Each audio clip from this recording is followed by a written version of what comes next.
আসসালামু আলাইকুম সুপ্রিয় দর্শক, পথ টিভি 24 এর পক্ষ থেকে আপনাদের সবাইকে আন্তরিক প্রীতি এবং শুভেচ্ছা জানাচ্ছি। প্রিয় দর্শক, বৈষম্য বিরোধী প্রেস ক্লাব এপিসি তৃণমূল টক শোতে আমরা আজকে যাকে যুক্ত করছি তিনি হচ্ছেন পাবনা জেলার অন্যতম একজন নন্দিত মুখ, শহীদ প্রেসিডেন্ট জিয়াউর রহমানের অন্যতম একজন আদর্শ সৈনিক, একজন জাতীয় রাজনীতিবিদ, পাবনা জেলা বিএনপির যিনি সংগ্রামী আহ্বায়ক হিসেবে দায়িত্ব পালন করছেন, সাবেক কেন্দ্রীয় জাতীয়তাবাদী দল বিএনপির সহ সম্পাদক হিসেবে দায়িত্ব পালন করেছেন, সহ তথ্য ও গবেষণা বিষয়ক সম্পাদক হিসেবে যিনি দায়িত্ব পালন করেছেন, 2016 সাল থেকে যিনি বিএনপি চেয়ারপারসন উপদেষ্টা হিসেবে দায়িত্ব পালন করছেন, একজন বিশিষ্ট আলোচক, জাতীয় একজন রাজনীতিক জনাব হাবিবুর রহমান হাবিব আজকের অনুষ্ঠানের আলোচক। প্রিয় দর্শক, অনুষ্ঠানে কিন্তু করে প্রশ্ন যদি আপনারা করতে চান তাহলে তখন নম্বর কল করে আমরা আজকের যিনি একজন তৃণমূল নেতৃত্বে রয়েছেন, শহীদ প্রেসিডেন্ট জিয়াউর রহমানের আদর্শ নিয়ে দীর্ঘ সময় প্রায় 30 বছর তিনি রাজপথে আছেন, আন্দোলন সংগ্রামের মাধ্যমে নেতৃত্ব দিয়ে যাচ্ছেন, জাতীয় রাজনীতি নিয়ে অনেক কথা তিনি বলেন, অনেক আলোচনা করেন। বিশিষ্ট টক সঞ্চালক হিসেবে যার আলোচক হিসেবে যার নামটি সুবিদিত, পাবনা 4 ঈশ্বরদী আটঘরিয়ার নন্দিত মুখ হিসেবে যিনি ইতিপূর্বে মনোনয়ন পেয়েছিলেন, সেই বিদগ্ধ ব্যক্তি এবং রাজনৈতিক বিশ্লেষক জনাব হাবিবুর রহমান হাবিব সাহেবকে আমরা যুক্ত করছি। দর্শক, আপনারা আমাদের সাথে যুক্ত থাকুন। জানাব দর্শক শ্রোতাদেরকে জানাতেন, দীর্ঘ সময় ধরে আপনার রাজনীতির হাতে খড়ি, আমরা আপনার বাড়ি থেকে আজকে কথা বলছি। ঈশ্বরদীর এই পাড়াগা থেকেই আপনি রাজপথ কাঁপিয়েছেন, রাজপথের একজন আন্দোলনকারী নেতা হিসাবে পরবর্তীতে আপনি জাতীয়তাবাদী আদর্শে উজ্জীবিত রাজপথে আসেন। আপনি দর্শকদেরকে জানান কি প্রেরণা ছিল, কি উৎসাহ ছিল, কি উদ্দীপনা ছিল শহীদ প্রেসিডেন্ট জিয়াউর রহমানের আদর্শের এই রাজনৈতিক দলটিতে আসার আপনার? প্রিয় দর্শক শ্রোতা, আসসালামু আলাইকুম। শহীদ রাষ্ট্রপতি জিয়াউর রহমান বাংলাদেশের মানুষের কাছে এমনভাবে প্রতিষ্ঠিত হয়েছেন যে শত ষড়যন্ত্র করেও, দীর্ঘদিন অপপ্রচার করেও যার নামটি মুছতে পারেনি এমন একজন ব্যক্তি শহীদ রাষ্ট্রপতি জিয়াউর রহমান। এমনি শহীদ রাষ্ট্রপতি জিয়াউর রহমানকে কিন্তু দেশের মানুষ মনে রাখেনি, তাদের অন্তরে গেঁথে রাখে নাই। তার মনে রাখার প্রধান কারণ 1971 সালে সারা দেশ বা জাতি, বাঙালি জাতি, সেদিনের সেই ভাষায় বাঙালি জাতি ছিল। পরবর্তী সময় শহীদ রাষ্ট্রপতি জিয়াউর রহমান সঠিক একটা নাম দিয়েছেন বা সঠিক পরিচয় দিয়েছেন, সেটা বাংলাদেশি। তৎকালীন বাঙালি জাতির কথা বলছে। সেই সময় আমার দিশেহারা ছিল, কারণ তখন যারা নির্বাচিত হয়েছিল তৎকালীন আওয়ামী লীগ একক সংখ্যক হিসেবে পেয়েছিল, কিন্তু সেই সময় পাকিস্তানি বর্বর বাহিনী সেখানে জাতীয় সংসদ অধিবেশন স্থগিত ঘোষণা করে। তারপরে পর্যায়ক্রমে আলাপ আলোচনা সংলাপ আমরা দেখলাম। শেষ পর্যন্ত এসে 25শে মার্চ রাতের বেলায় তারা বাঙালিদের উপরে নির্মম অত্যাচার চালালো, ট্যাঙ্ক, বন্দুক, গোলাবন্দুক দিয়ে। তো সেই মুহূর্তে শহীদ রাষ্ট্রপতি জিয়াউর রহমান চিটাগাং ক্যান্টনমেন্টে 8ম বেঙ্গল রেজিমেন্টের দায়িত্বে ছিলেন সম্ভবত। তো ওনাকে চক্রান্ত করে মেরে ফেলার জন্য ওনাকে চট্টগ্রাম বন্দরে সোয়াজ জাহাজ থেকে অস্ত্র খালাস করার জন্য তখন তার যিনি কমান্ডার উপরে পদস্থ কর্মকর্তা ছিলেন, কর্নেল জাঞ্জুয়া সম্ভবত, জাঞ্জুয়া, তাকে পাঠিয়ে ওখানে তাকে হত্যা করার একটা পরিকল্পনা ছিল। যখন শহীদ রাষ্ট্রপতি যাচ্ছিলেন তখন মেজর যখন চিরাং থেকে যাচ্ছিলেন, তখন তার কিছু শুভাকাঙ্ক্ষী তাকে বলেছিল যে তোমাকে কিন্তু মেরে ফেলার জন্য নিয়ে যাওয়া হচ্ছে। তখন উনি পরিস্থিতি বুঝে সুন্দরভাবে উনি বুদ্ধিমত্তার সাথে পরিস্থিতি ট্যাকেল দিলেন এবং তখন ওনার সাথে যারা ছিলেন তার সৈনিকেরা যারা ছিলেন ইস্ট বেঙ্গলের, তাদেরকে নিয়ে উনি তখন বিদ্রোহ ঘোষণা করেন। কথাটা আমাদের কারণে এখনও বাদ ওই রিভোল্ট বলেছেন, এই কথা আমরা বিদ্রোহ করলাম বলে উনি একটা উঁচু একটা কিছুর উপরে, কেউ বলে হয়তো তেলের ড্রাম থাকতে পারে বা চেয়ার থাকতে পারে, টেবিল থাকতে পারে, যেগুলো একটা, তার সাথে যারা ছিল তাদের সামনে বক্তব্য দেওয়ার জন্য একটা উঁচু জায়গা লাগে, যখন দাঁড়িয়ে তিনি রিভোল্ট করেছিলেন। করার পর ওখান থেকে উনি পাকিস্তানি আর্মিদের আক্রমণ প্রতিহত করার মতো তখন তো সেই ছিল না তার সাথে। তখন তিনি সেখান থেকে আপনার চিরাং শহর ছিল, উনি তখন চলে গেলেন। পরবর্তী সময় যেখানে আমরা দেখলাম যে উনি প্রথমে 26 তারিখে উনি রিভোল্ট করলেন, 27 তারিখে কালুঘাট বেতার কেন্দ্র থেকে। 26 তারিখ মানে কি উনি 26 তারিখ বেলা 12টার, 25 তারিখ রাত 12টার পরে, মানে 26 তারিখে, যে কারণে 26শে মার্চ স্বাধীনতা দিবস হলো এইটা যে ব্যাখ্যাটা আওয়ামী লীগ করে যে জিয়াউর রহমান ঘোষণা দিল 27শে মার্চ যে 26শে মার্চ তার স্বাধীনতা দিবসে জিয়া রহমান খুশি হয় কী করে। আমরাও যারা বুঝি না, বিএনপি যারা, তারাও আমরা এই কথাটা জোর দিয়ে বলি না। জিয়া রহমান যখন রিভোল্ট করেছে তখন ওইটাই তখন স্বাধীনতা দিবস বলে আমাদের কাছে প্রতীয়মান হওয়া উচিত। যাই হোক, সেই সময় আরেকটা ঘটনা ঘটেছিল, সেটি হলো যে ম্যাডাম খালেদা জিয়া তখন চিরাঙে ছিলেন, ওনার বাসায় ছিলেন। তো বাসা ওখানে যে এই যে অস্ত্রাগারের যে চাবি থাকে, সেখানে যেভাবেই হোক বুদ্ধিমত্তার সাথে জিয়া রহমানের এই ব্যাপারটা ওনার ওই সময় গিয়েছিল, অথবা যেভাবে জেনেছেন। ম্যাডাম জিয়ার কাছে যখন জিজ্ঞাসা করেছেন অস্ত্রাগারের চাবি কী করা হবে, তখন উনি বলেছেন দিও না ওদের কাছে, পাকিস্তানিদের কাছে দিও না। এই যে ম্যাডাম জিয়ার একটা ভূমিকা ওই সময় এটা কঠিন একটা ভূমিকা, সিদ্ধান্ত, জীবন বাজিয়ে রাখা ভূমিকা।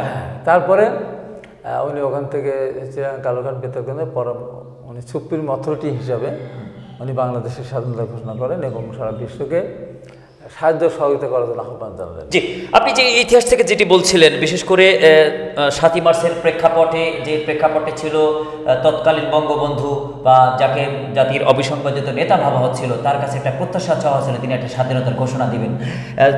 জনাব শেখ মুজিবুর রহমান অনেক কথা বলেছেন 18 মিনিটের ভাষণের মধ্যে। শেষ কথায় তিনি জয় বাংলার পরে জয় পাকিস্তান জিন্দাবাদ বলে তার বক্তৃতা শেষ করেছেন। আপনাদের পাবনারই একজন আওয়ামী লীগ নেতা যিনি মন্ত্রী ছিলেন, একে খন্দকার, তার বইতে লিখে গেছেন, জীবন্ত সে তিনি সেটি বলেও গেছেন। আরও কয়েকদিন চলে গেল, 18 দিন চলে গেল, 25 মার্চের কালোরাত্রি আসলো, আওয়ামী লীগের সাধারণ সম্পাদক আসলেন একটি ঘোষণা আদায় করার জন্য, কিন্তু সে সময় শেখ মুজিবুর রহমান সেই ঘোষণাটি দিলেন না, যার কারণে ঘোষণাহীন থমথমে একটা পরিবেশ, অপারেশন সার্চলাইটে পাকিস্তানের হত্যা করছে এমন একটা পরিস্থিতিতে শহীদ প্রেসিডেন্ট জিয়া রহমান এই ঘোষণাটি দিলেন। আওয়ামী লীগ তাদের শাসন আমলে, তাদের রাজনৈতিক আমলে তারা ঘোষককে পাঠকে পরিণত করার জন্য নানা রকম ষড়যন্ত্র এবং মিথ্যাচার প্রোপাগান্ডা করেছে। ইতিহাসটিকেও সেইভাবেই তারা লিপিবদ্ধ করেছে। শহীদ প্রেসিডেন্ট জিয়া রহমানের প্রথম ঘোষণাটির করে ব্যাপক মার্কেটিং না করে তারা দ্বিতীয় ঘোষণাটিকে মার্কেটিং করে এখানে এই মুক্তিযুদ্ধের ইতিহাস বিকৃতির একটা চক্রান্ত তারা করেছে। 24-এর গণ আন্দোলনে যে আমাদের বৈষম্যের যে একটি রেভলিউশন আমরা করলাম, আমরা একটা পতন ঘটলো, সেই পতনের আপনি একজন রাজপথের অর্গনায়ক, আপনিও এই আন্দোলনের নেতৃত্ব দিয়েছেন, উজ্জীবিত করেছেন টকশোতে কথা বলে। সেক্ষেত্রে আমাদের স্বাধীনতার সঠিক ইতিহাসটি পরবর্তী প্রজন্মের পাশে আসলে কীভাবে আসবে? প্রতি এক জানুয়ারিতে আমরা স্টুডেন্টদের কাছে বই দেই, তারা যে পাঠ্যক্রমটি পাবে সেখানে কোন ইতিহাসটি আসলে তারা পাবে? আমাদের ইতিহাসের সঠিক ইতিহাস আমাদের জাতির কাছে, আমাদের শিক্ষার্থীদের দেওয়ার কাছে আসলে কী আহ্বান জানাবেন উপদেষ্টা পরিষদ সরকারের কাছে? না, সেটি আমি যেটা বলতেছিলাম ওটা ছিল ফার্স্ট ঘোষণা। তার দ্বিতীয় ঘোষণা তখন আওয়ামী লীগের নেতৃবৃন্দ ওনাকে বুঝালেন যে যেহেতু একটা জাতীয় আন্দোলন এবং এখানে সারা জাতিকে এখানে ইনভলভ করতে হবে, শুধু সেনাবাহিনী এটা করলে এটা একটা বিদ্রোহ হিসাবে বিশ্বের কাছে পরিগণিত হতে পারে। তখন ওনাকে বলার পর উনি বলতে আপনি লিখে দেন। তাহলে ওনারা লিখে দেওয়ার মতো সেই সময় তাদের মাথায় বুদ্ধি আসে নাই, অত চিন্তা করে নাই, অথবা সাহস করে নাই। তখন জিয়া রহমান নিজেই কিন্তু লিখেছেন এই পরবর্তী যে on behalf our great leader Sheikh Mujibur Rahman যে তার পক্ষে ঘোষণা দিল, এই কথাটা আওয়ামী লীগ প্রচার করে, আগের কথাটা আওয়ামী লীগ প্রচার করে, করে না। এরপরে আরেকটা ব্যাপার হলো যে 25শে মার্চ রাতের বেলা যখন ওয়্যারলেসের মাধ্যমে ইপিআরের মাধ্যমে যখন সারা বাংলাদেশে তৎকালীন নেতা উনি পাঠালেন বিদ্রোহ করার জন্য স্বাধীনতা ঘোষণা পাঠালেন, যেটা আওয়ামী লীগ বলে। আমার প্রশ্ন হলো তখন প্রযুক্তি এত উন্নয়ন ঘটেনি, আর ইপিআর ওই মুহূর্তে পাকিস্তানের পারপাস সার্ভ করবে এটাই স্বাভাবিক। ইপিআরের ওখানে যারা কমান্ডেন্ট অফিসার ছিল বা যারা কমান্ডিং অফিসার যারা ছিল, কমান্ডিং যারা অথরিটি যারা ছিলেন, তারা প্রায় সব জায়গাতেই পাকিস্তানে ইপিআর হলেও পাকিস্তানিরা। তো সেখানে এরকম একটা স্বাধীনতা ঘোষণা পাঠালেন ইপিআর এর মাধ্যমে, ওয়্যারলেসের মাধ্যমে। এটা নিয়ে আওয়ামী লীগ ব্যাপক মার্কেটিং করেছে। আমার কথা হলো যে এটা যদি পাঠিয়ে থাকেন তাহলে স্বাধীনতার 9 মাসের যুদ্ধ চললো, সেই যুদ্ধে 7ই মার্চের ভাষণ কেন বাজানো হলো?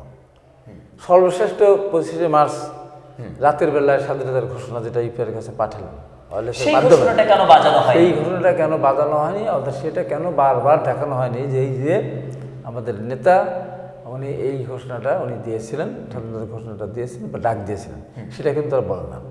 অথচ জিয়া রহমানের এই সাহসিকতাকে তারা অবমূল্যায়ন করে বিভিন্নভাবে চিত্রিত করার চেষ্টা করেছে, পাকিস্তানের চর, চান্স, মুক্তিযোদ্ধা, নানান কথা বলেছে। এবং দেখেন পৃথিবীর ইতিহাসে এমন কোনো ঘটনা, তার নিজের স্ত্রী, দুটা বাচ্চা, ছোট বাচ্চা, তাদেরকে রেখে অনিশ্চিত একটা জীবনের দিকে তিনি, অনিশ্চিত জীবন না, পাকিস্তানের যদি সারি না হতো, সাকসেস না হতো, আমরা স্বাধীনতা না পেতাম, জিয়া রহমান অবশ্যই কোর্ট মার্শাল হতো। সেই জিনিসটাকে তারা একেবারেই তারা অবমূল্যায়ন করেছে। এবং উনি যখন প্রথম সেক্টর কমান্ডার, উনি প্রথম ফোর্সেস কমান্ডার, এই যে সেক্টর কমান্ডারগুলো ভাগ করলো জেনারেল ওসমানীকে সাথে করে নিয়ে, জিয়া রহমান সহ, তখন আওয়ামী লীগ তো ধারে কাছেও ছিল না। আওয়ামী লীগ তো 10ই এপ্রিল এসে তারা সরকার গঠনের একটা প্রক্রিয়া তৈরি করলো, 17ই এপ্রিল গিয়ে তারা ঘোষণাটা দিল মুজিবনগর সরকার গঠন করলো। এই মাঝখানে যে এই যে দিনগুলি ছিল, এই দিনগুলিতে জিয়া রহমানের অনেক অনেক বড় ভূমিকা ছিল, যে কারণে জিয়া রহমানকে মানুষ মনে যে 15.5 বছর এবং 111-এর 2 বছর জিয়া রহমানকে মুছে দেওয়ার জন্য, ইতিহাস থেকে মুছে দেওয়ার জন্য এমন কোনো কাজ নেই যে আমাদের করে নাই, কিন্তু মুছতে পারে নাই। ওই যে আসল সত্য, আমাদের ভারপ্রাপ্ত চেয়ারম্যান সেদিন একটা কথায় কথায় আমাদের একটা ব্যাপারে বলতেছিলেন যে সত্য একদিন না একটা উদ্ঘাটিত হয়। এখন সেই সত্য উদ্ঘাটিত অনেক বছর চাপা পড়েছিল, এখন হচ্ছে। এখন বর্তমান সরকার তো বিএনপি সরকার না, তারপরেও কিন্তু জিয়া রহমান সামনে চলে আসছেন। ম্যাডাম খালেদা জিয়া তারেক রহমানের নামে এই যে মিথ্যা মামলা দিয়েছিল, সেসব মামলাগুলো প্রত্যাহার করে, যেটা আমি বারবার মিডিয়াতে বলতাম, মামলা সাজানো, মিথ্যা, জোর করে অন্যায় সাজা দেওয়া হচ্ছে। আমাদেরকেও সাজা, আমাকে তো প্রথম সাজা দিয়েছে বিগত সরকার, সর্বপ্রথম সাজাকে আমাকে দিয়েছে, কিন্তু রাজনৈতিক মামলার সাজা। তো যাই হোক, এই সাথে আপনি আসেন যে আপনি বৈষম্যবিরোধী ছাত্র আন্দোলনের কথা যেটা বললেন, আপনি একটা পর্যায়ে এসে এটা আপনার সাকসেস হয়েছে। এই সাকসেসের পিছনে কিন্তু অনেক কারণ আছে। কারণ হলো দীর্ঘ 15.5 বছর, 111-এর 2 বছর তার এই দেশের মানুষের উপর নির্যাতন করেছে। 111 এসেছিল, প্রথম থেকে মানুষ সাধুবাদও জানিয়েছিল অনেকেই, কিন্তু পরবর্তী সময় তাদের রূপ যখন পাল্টানো শুরু করলো, তারা দুর্নীতি, বিভিন্ন জায়গা থেকে টাকা পয়সা নিয়ে ব্যবসাদেরকে ধরে জিম্মি করে নানান কাহিনী তারা করেছে। সব কিছু মিলিয়ে মানুষ তাদের প্রতি বিশেষজ্ঞ হয়ে গেছিল। এবং ফুটবল, ঢাকা বিশ্ববিদ্যালয়ে মাঠে ফুটবল খেলাকে কেন্দ্র করে আর্মিদের সাথে ছাত্রদের সাথে সংঘর্ষ বাঁধে। এবং সেই সময় চরম একটা অবস্থা ছিল। আমি সেই সময় ম্যাডাম খালেদা জিয়ার সাথে দেখা করতে গিয়েছিলাম। তাকে দেখা করতে যাওয়ার পরে দেখা করতে তত সুযোগ ছিল না। আমি মৌলানা আব্দুল সোবহানের বাসায় গেলাম। যার পরে আমি তখন ম্যাডামের সাথে কথা বলিয়ে দিলাম যে 111-এর পর জামাত ইসলামের অনেক নেতারাই ম্যাডাম খালেদা জিয়ার সঙ্গে কথা বলেনি, এটা বাস্তবতা। এবং যখন আমাদের নেতা জনাব তারেক রহমান গ্রেপ্তার করলো, তখন অনেকে বিরূপ মন্তব্য করেছিল। আমাদের আরও নেতারা যখন তার বিরূপ মন্তব্য করেছিল, যারা চুরি ডাকাতি করে, যারা চুরি করেছে, অন্যায় করেছে, এই করেছে, তাদের তো ধরতেই পারে, আমাদের তো ধরে না। 111-কে আসলে -2 ফর্মুলার একটি অন্যরকম কুশলভ বিচার করা হয়, যার কারণেই কি সেই সময় জামাত ইসলামের নেতারা এই 2 এর ধারে কাছে আসে নাই। একজনকে কাছে তো আসবেই না, আরেকজনের কাছেও আসে নাই। এটি প্রতিবাদ হয়ে গেছে কিনা এই কথা দ্বারা আপনি যেটি বলছেন? এটা তো বাস্তবতে তারা বিবৃতি দেয়নি তো। এমনকি ম্যাডাম খালেদা জিয়া গ্রেপ্তার হওয়ার পরও, তারপরে তারা বিবৃতি দেয়নি। পরবর্তী সময় তারা যখন গ্রেপ্তার হলেন, তখন তারা বুঝলেন যে না, ওই কৃষকেরা ইয়ের আখ্যার গল্পের মতোই হয়েছে আর কি। যাই হোক, শেষ পর্যন্ত যে দেশটি বলে যে 15.5 বছর, ওই আরো 2 বছরের পর 15.5 বছর বিএনপির উপর নির্মম নির্যাতন চলেছে। সেখানে ভোট করতে দেয়নি ঠিকমতো।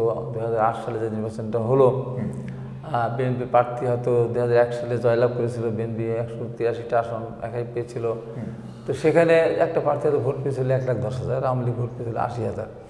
কিন্তু 2008 সালের 29শে ডিসেম্বর যে নির্বাচনটা হলো, দেখা গেল বিএনপি প্রার্থী ভোট পেয়েছে 1,05,000, 5,000 বেড়েছে তার ভোট। কিন্তু আওয়ামী লীগের 80,000 থেকে হয়েছে 1,10,000। ওই সময়, এখন আমার মনে হয় যে ওই সময় এবার অত ভোট এ পর্যন্ত কিন্তু কাস্ট হয়নি। 87% ভোট এ পর্যন্ত কাস্ট হয়নি। যে এত চুরি চামারি করেছে, একতরফা চিল মেরেছে, তারপরে এত না, 80, 82, 85-এর মধ্যে সীমাবদ্ধ। ওই সময় 10% করে ভোট সম্ভবত। এখন আমার মনে হয় যে তারা এককভাবে আওয়ামী লীগের পক্ষে নৌকামার্কা সিল মেরে প্রতিটা কেন্দ্রে কেন্দ্রে রেখেছিল 10% করে। যে কারণে আমরা নির্বাচন ব্যবস্থা যেদিন থেকে শুরু হয়েছে, তখন থেকে আমরা দেখে এসেছি যে ভোর 8টা থেকে শুরু হয়, 4টা পর্যন্ত একটানা ভোট হয়। তারপরে ওখানে প্রত্যেকটা কেন্দ্রের একজন এজেন্ট থাকে, চিফ এজেন্ট। তার সামনে অন্য অন্য বুথ থেকে সমস্ত বাক্সগুলো নিয়ে আসা হয়। ওখানে কত কাস্ট হয়েছে, এখানে কয় বাক্স, ওখানে কয় বাক্স, হিসাব করার পর একেবারে অবিরামভাবে, বিরতিহীনভাবে তাদের সামনে ভোট গণনা হয় বিভিন্ন দলের এজেন্টের সামনে 10% ভোট যে জালিয়াতি করেছিল, আগে বাক্স ভরে রেখেছিল, ওইটা যেন কেউ বুঝতে না পারে, যে কারণে আধা ঘন্টার বিরতি দিয়েছিল, যেটা এখনও আছে অব্যাহত।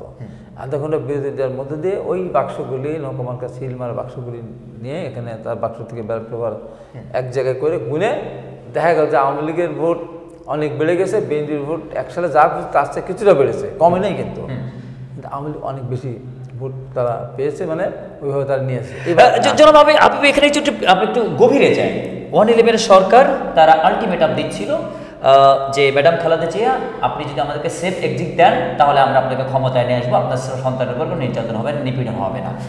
এমন একটা অনিরাপদ পরিস্থিতি ম্যাডাম খালেদা জিয়া বললেন সূক্ষ্ম বিচার হবে, যার কারণেই তারা কিন্তু যোগাযোগটি অন্য নেত্রীর সাথে তারা করে ফেলেন। এই যে পাতানো খেলার মধ্যে বিএনপির পা দেওয়াটা আসলে উচিত হলো কিনা, সেখান থেকেই বিএনপিকে এক মাইনাস করার ষড়যন্ত্র 111 সরকার থেকে শুরু হয়েছিল কিনা? না, 111 যে আসলো, হ্যাঁ, তার আগের থেকে 2-3 বছর আগের থেকে এরকম ষড়যন্ত্র হচ্ছিল, -2 ফর্মুলা ষড়যন্ত্র হচ্ছিল। যেন এদিকে টমাস বলছে না, কালামানিক বলে যাকে আমরা বলতাম আর কি। হ্যাঁ, তো এখন সেই সময় থেকে একটা প্রচেষ্টা ছিল, যেটা আমার নলেজের মধ্যে কিছু আছে, কারণ আওয়ামী লীগের আমু ভাইয়ের সঙ্গে একটা ছেলে খুবই নিবিড় সম্পর্ক, একসময় ছাত্রলীগ করতো, হান্নান নাম। ও আমাকে বলতো আমাদের এলাকায় যান, কেন যান, সামনে ইলেকশন হবে, ভোট করুন। ভাই ভোট হবে না। কেন? না, ভোট হবে না, হাসিনা খালেদা থাকবে না, এভাবে বলতো। তো পরবর্তী সময় দেখলাম যে ওই আগে তো বারে বারে আমার তারপর কবে অ্যারেস্ট হবে কি হবে না হবে, ওর কাছে ডিটেল দিয়েছে, খবর ছিল, সে আমাকে বলেছে। তাতে দেখলাম যে হুট করে 111 10 তারিখে ইয়াজউদ্দিন সরকারকে ওই মানে সরে যেতে বাধ্য করে, হ্যাঁ, মুখলেসকে করে থাপ্পড় দিয়ে যে এই বাধ্য করে আপনার ওই যে ফখরুদ্দিনকে নিয়ে আসলো। তো এইটা হলো জি, এখানে যে বিষয়টি আপনি কি সূক্ষ্ম কারচুপির ষড়যন্ত্র, ম্যাডাম খালেদা জিয়াকে দিয়ে ক্লিন চিপের রাস্তা করতে না পারা, তারেক রহমানকে নির্যাতন করা, এই চাপগুলি থেকে তড়িঘড়ি করে একটা ইলেকশন ইঞ্জিনিয়ারিং এর মাধ্যমে আওয়ামী লীগকে বিজয় করার প্ল্যাটফর্ম তৈরি করেই তারা এখান থেকে সেফ এক্সিটটা নিল। এই অর্থাৎ বিএনপিকে পতনের বা বিএনপিকে নির্বাচনের বাইরে রাখার বা ক্ষমতা বাইরে রাখার 2009 সালের নির্বাচন, 8 সালের নির্বাচন তথা নবম সংসদ নির্বাচনটি অন্য সবচেয়ে বড় সূক্ষ্ম কারচুপির প্ল্যাটফর্মের মানে শুরু কিনা? না, এটা আমি যেটা বলতেছিলাম যে কারণ একটু ডিস্টার্ব হয়ে গেছে শব্দ করার কারণে, দেখো সেটা হলো এই যে 111 সরকার ম্যাডাম খালেদা জিয়ার উপরে প্রেশার দিল যে আমাদেরকে নিরাপদে যেতে দিতে হবে, ক্ষমতা থেকে সরে যেতে দিতে হবে। ম্যাডাম খালেদা জিয়া বললেন যে না, তোমরা অন্যায় করেছো, তোমাদের সাথে আমি এই আপোষ করতে আমি পারি না। তখন তারপরে যিনি প্রধানমন্ত্রী, বিগত ফ্যাসিস্ট সরকারের প্রধানমন্ত্রী, তার সাথে কথা বললেন, তাদের সাথে কথা বললেন। কথা বলার পরে উনি প্রকাশ্যেই বললেন, প্রথম দিন বললেন, শপথ অনুষ্ঠানে গেলেন, ম্যাডাম খালেদা জিয়া যান নাই, এই ধরনের লোকজন যায়নি। আওয়ামী লীগ সহ আওয়ামী লীগের সাথে যারা জোট ছিলেন তারা ওখানে গিয়ে বললো, এবং আওয়ামী লীগের প্রধান উনি বললেন যে এই 111 সরকার আমাদের আন্দোলনের ফসল, সরাসরি সেটা রেকর্ড আছে, আন্দোলনের ফসল, এবং আমরা ক্ষমতায় আসলে পরে এই মাঝখানে যা হয়েছে এগুলি সব আমরা দিয়ে দেবো, বৈধতা দিয়ে দেবো, এটার ব্যাপারে আমরা কোনো ধরনের কোনো বিদ্যুৎ ব্যবস্থা নেব না।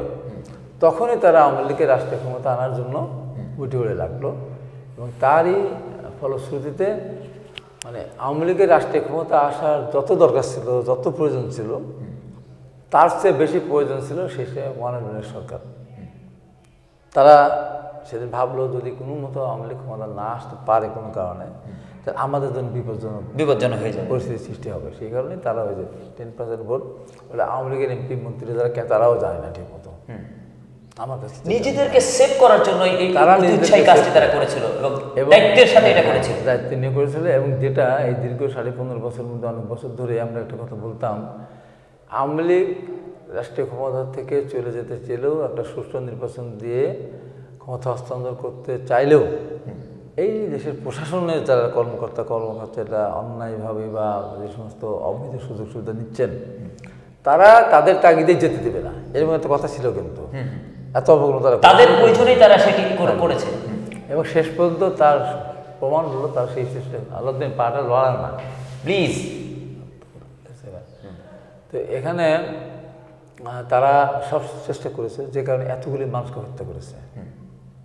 2000-এর মতো বাচ্চা শিশু থেকে শুরু করে এমন কোনো উইং নাই সরকারি যে যারা গুলি করে নাই, যেমন র্যাব হেলিকপ্টার থেকে গুলি করেছে, সাউন্ড গ্রেনেড নিক্ষেপ করেছে, তারপর বাংলাদেশ হ্যাঁ একটা ইয়ে করেছে, টিয়ার শেল নিক্ষেপ করেছে, সাউন্ড গ্রেনেড টিয়ার শেল নিক্ষেপ করে উপর থেকে এগুলো করেছে। তারা র্যাব মনে করেছে আমাদেরকে যে কোনো মূল্যে টিকে রাখতে হবে। বিজেপি প্রধান উনি যে ডিজি এসে বললেন যে আমরা যে কোনো মূল্যে আন্দোলন সফল করেই আন্দোলন দমন করেই আমরা ঘরে মানে আমাদের দায়িত্বে ফিরে যাবো। ঘরে ফিরবে? ঘরে না, তাদের দায়িত্বে ফিরে যাবে। আমি তখন তাকে উদ্দেশ্য করে বললাম যে আপনার দায়িত্ব বর্ডার পাহারা দেয়া, বর্ডারে আপনি ফেল করছেন, ওখানে ইয়াবা আসতেছে, ফেন্সিডিল আসতেছে, মাদক আসতেছে, চোরা কারবারি হচ্ছে, এগুলি ঠেকাতে দায়িত্ব আপনাদের, চাকরির জন্য আপনাদেরকে দেওয়া হয়েছে, আন্দোলন দমানোর জন্য তো আপনার চাকরি না, বর্ডার অরক্ষিত করে আপনি আসছেন এদিকে, এইটা আপনার অধিকার, আমি ফিরে যান বর্ডারে। তারপরে আপনার একের পর এক পুলিশ তো গুলি চালিয়ে যাচ্ছিল, তারপরে বিজেপি তো ঘোষণা দিলই, আরও যে সমস্ত বাহিনী আছে তারা সব আওয়ামী লীগের লোকেরা তো চেষ্টা করবে, এটা করেছে। সর্বশেষ তারা সেনাবাহিনীকে নামালো। সেনাবাহিনীকে যখন নামালো তখন আমি কিন্তু প্রথম থেকে বৈষম্যবিরোধী আন্দোলনকারীদের জন্য প্রতিদিন আমি কিন্তু ভিডিও বানাই ছাড়তাম।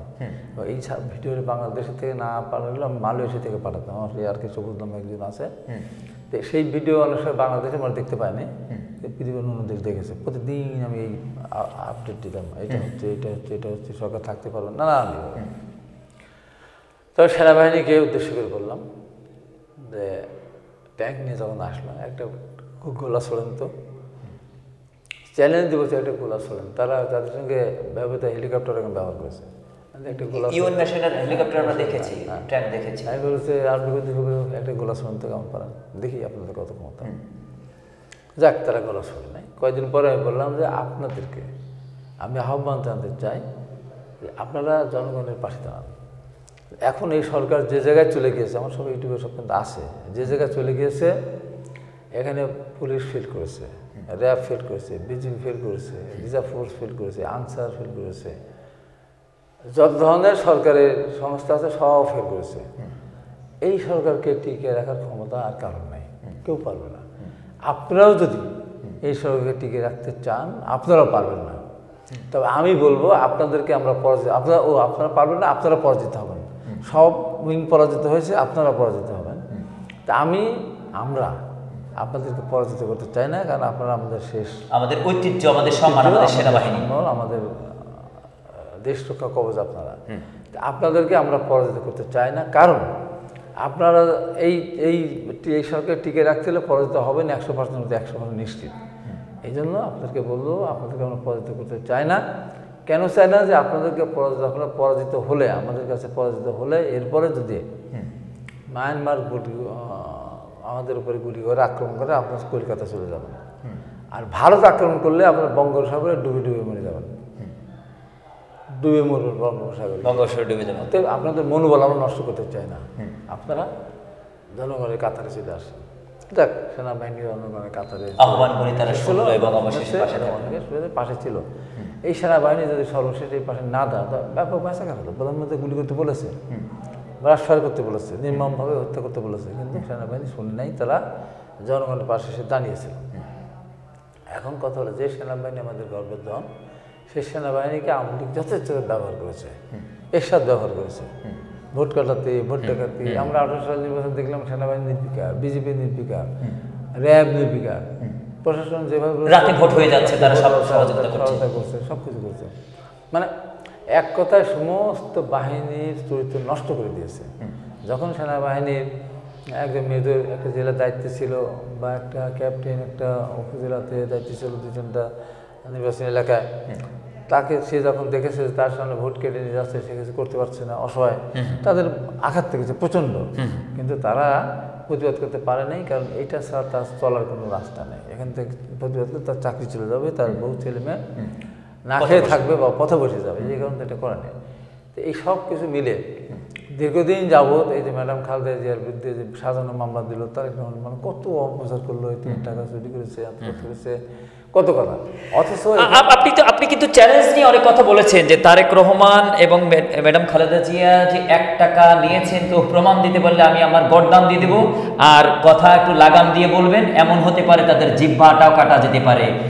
আপনার কথাটা আসলে ভুলে গেল কিনা? তারা যে অপরাধটি করলো, যে জেনোসাইডটি ঘটালো, তাতে জিহ্বা কেন, গড়দান তো তাদের প্রত্যেকেরই কাটা যেত, যদি শেষ মুহূর্তে শেখ হাসিনা এই দেশ থেকে পালিয়ে না যেতেন।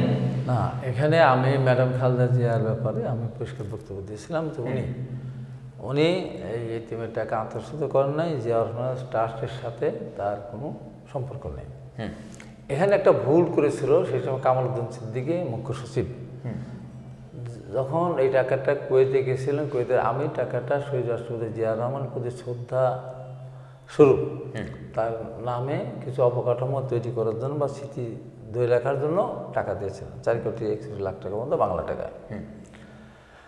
তো সেই টাকাটা দিয়েছেন কুয়েতের আমির, সরকারকে দেয়নি, কিন্তু ব্যক্তি জিয়া রহমানের স্মৃতি রক্ষার জন্য টাকাটা দিয়েছিলেন। কিন্তু তৎকালীন মুখ্য সচিব উনি বড় একটা ভুল করে বসলেন। তখন সরকার ছিল রাষ্ট্রপতি শাসিত সরকার। রাষ্ট্রপতি শাসিত সরকারের প্রধানমন্ত্রীর কোনো রকমের দান গ্রহণ করা, বিতরণ করা কোনো সুযোগ নেই। তার নামে কোনো ফান্ড হতে পারে না, অ্যাকাউন্ট হতে পারে না, ওটা রাষ্ট্রপতির এখতিয়ার।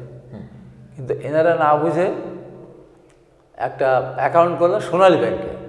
সরকার টাকা দিলে তো বাংলাদেশ ব্যাংকে দিবে, সোনালী ব্যাংকে তো দিবে না। তো টাকাটা দিল সোনালী ব্যাংকে, এবং এই যে সোনালী ব্যাংকে যে ফর্মটা ফিল আপ করেছিল, সেই ফর্মটা যে কপি, যেটা মানে ফর্ম, সেটা কিন্তু অরিজিনাল কপি ছিল, এটা ফটো কপি ছিল। এখানে কিন্তু ম্যাডাম খালেদা জিয়ার কোনো স্বাক্ষর নাই, তার পক্ষ থেকে হয়তো কামাল সিদ্দিকী করেছেন। অর্থাৎ বেগম খালেদা জিয়ার কোথাও এতটুকু সম্পৃক্ততা নাই। আমি এই কথাটা বারবার বলতাম, এবং এই কথা বলেছে সর্বশেষ যখন ম্যাডাম খালেদা জিয়াকে শাস্তি দিলেন। এখানে একটা বলে রাখি, আমি 2017 সালে মারাত্মক রোড অ্যাক্সিডেন্ট আহত হয়েছিলাম, আমার গাড়ি একদম ভিতরে চলে গেছিল, আমার পরিবার সবাই আমার ক্ষতবিক্ষত। এটা একটা কারণ, এটা খুব বড় কারণ না। ম্যাডাম খালেদা জিয়া যখন বিচার হচ্ছিল আলিয়া মাদ্রাসা, সেখানে বিডিআরের মিউটিনি মামলা পরিচালিত হয়েছিল। আমি বললাম বেগম খালেদা জিয়া প্রাইম মিনিস্টার ছিলেন, তার মামলা ওখানে হবে কেন? তার মামলা তার বাসভবনে এখানে এসে কোর্ট বলবে, না তো রেগুলার কোর্টে বলবে, ওখানে যাবে কেন?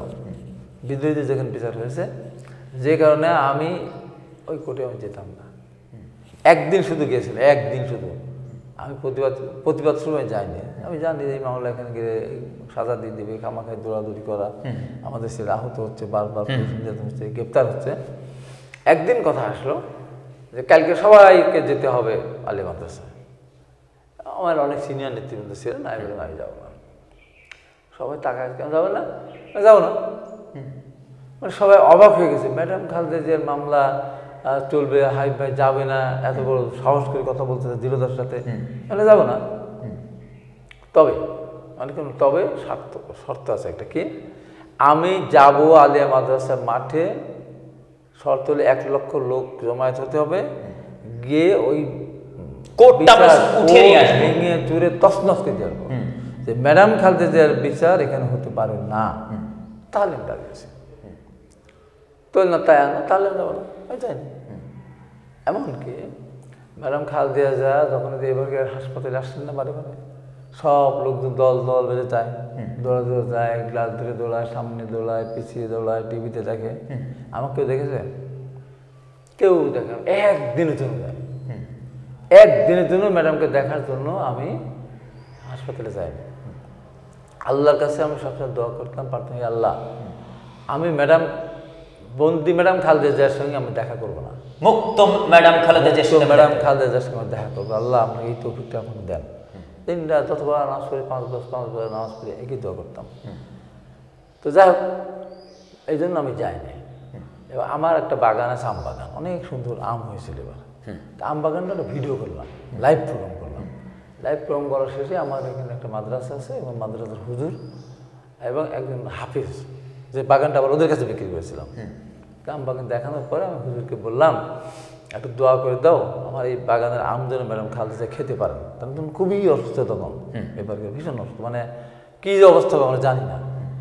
তখন হুজুর ওখানে এই আম বাগানে দাঁড়িয়েই মোনাজাত করলে, আমি ছিলাম সেখানে। মোনাজাত করলে, হে আল্লাহ, আমার হাবিব আমার বাগানের আম দেশনেত্রী বেগম খালেদা জিয়াকে খাওয়াতে চেয়েছেন, উনি খুবই অসুস্থ, হে আল্লাহ ওনাকে সুস্থ করে দেন, হাবিব আমার বাগানের আম যেন উনি খেতে পারেন। এই মোনাজাতটা করলো। করার পরে তারপরে তো আমি এরপরে গিয়ে তো ওই যে আন্দোলনে যখন একটা পড়তো, তখন তো আমি আত্মগোপনে থাকলাম। আত্মগোপনে থাকা অবস্থায় আমার ছোটো ভাই বলা আছে, ওকে দিয়ে বললাম একটা জাহিদ ভাই ম্যাডামের যিনি এখন স্থায়ী কমিটির সদস্য হয়েছেন, ওনার কাছে আম পাঠালাম, 1 ক্যারেট পাঠালাম আমার ছোটো ভাইরা, যে সে আম ম্যাডামের বাসায় পৌঁছেছে। আমার বাগানে লিচু আমি পাঠিয়েছিলাম জাহিদ ভাইকে, সেটাও ওনাকে খাওয়াচ্ছেন। প্রতি বছর আমি 1000 করে লিচু আমি। জি, আমরা ইতিহাসের পিছনে গভীর থেকে আলোচনা করতে চাচ্ছি জনাব। এটার একটা গুরুত্ব আছে, কথা তো এমনি না, এটা আকাশ থেকে পড়া জিনিস না। তো জি, এই ঘটনা তো পৃথিবীতে দ্বিতীয় ঘটেনি। তারপরে ম্যাডাম 5 তারিখে এই সরকার পতন হওয়ার পরে 5 তারিখে সিদ্ধান্ত হলো ম্যাডাম খালেদা জিয়া মুক্ত হবেন। 6 তারিখে বেগম খালেদা জিয়ার মামলা আনুষ্ঠানিক প্রত্যাহারে ম্যাডাম খালেদা জিয়াকে মুক্ত ঘোষণা করা হলো।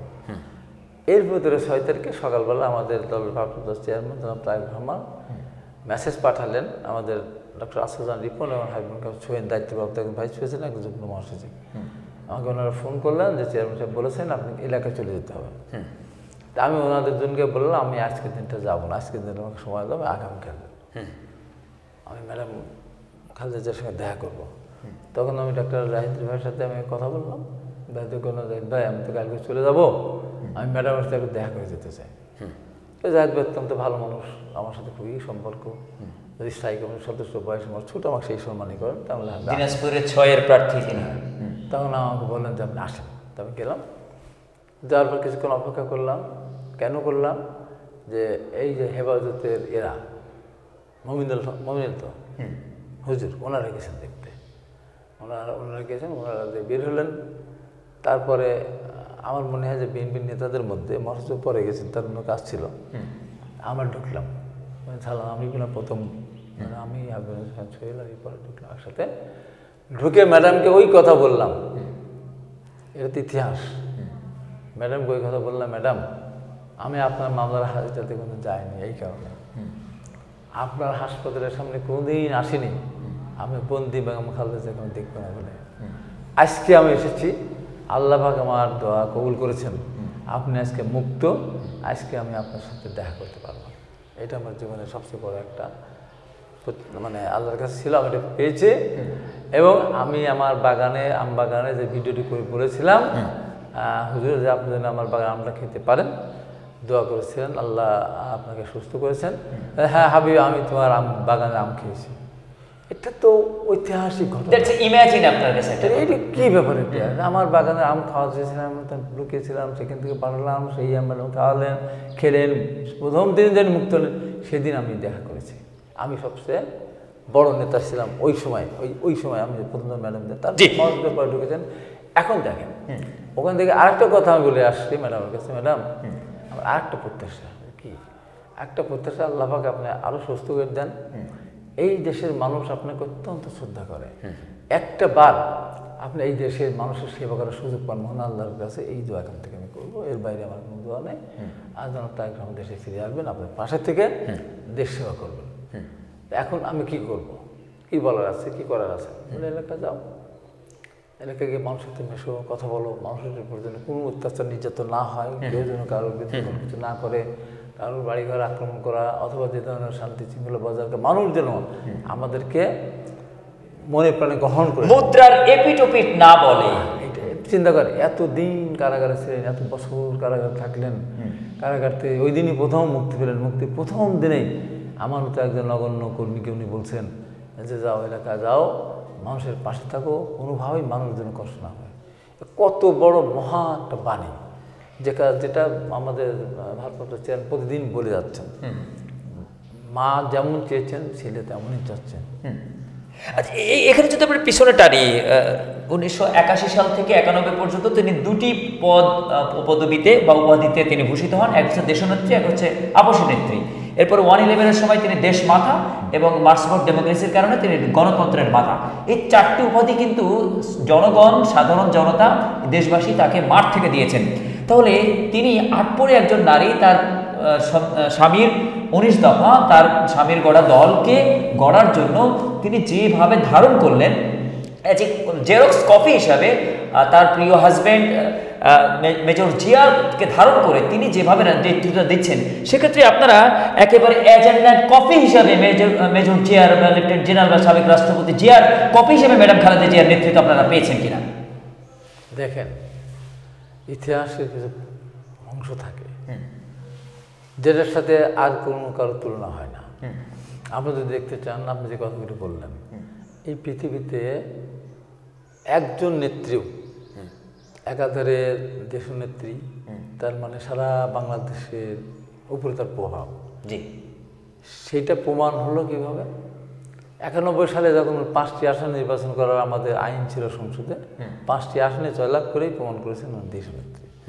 কিন্তু বিগত ফ্যাসিস্ট সরকারের প্রধানমন্ত্রী কিন্তু 3 আসনে দাঁড়িয়ে 2 আসনে হেরে গেছে। উনি দেশনেত্রী প্রমাণ করলেন। উনি আপসী 86-এ যখন আওয়ামী লীগের সভানেত্রী চিটাং বললেন যারা একসাথে নির্বাচন যাবে তারা জাতীয় বেঈমান হবে, পরের দিন এসেই আবার জাতীয় নির্বাচন চলে গেলেন। যে কারণে ঢাকা বিশ্ববিদ্যালয় আমরা তখন ছাত্রলীগের মিছিল করতে ধাওয়াকে বেরিয়ে আসছিল, দালাল দালাল চিৎকার শুনে।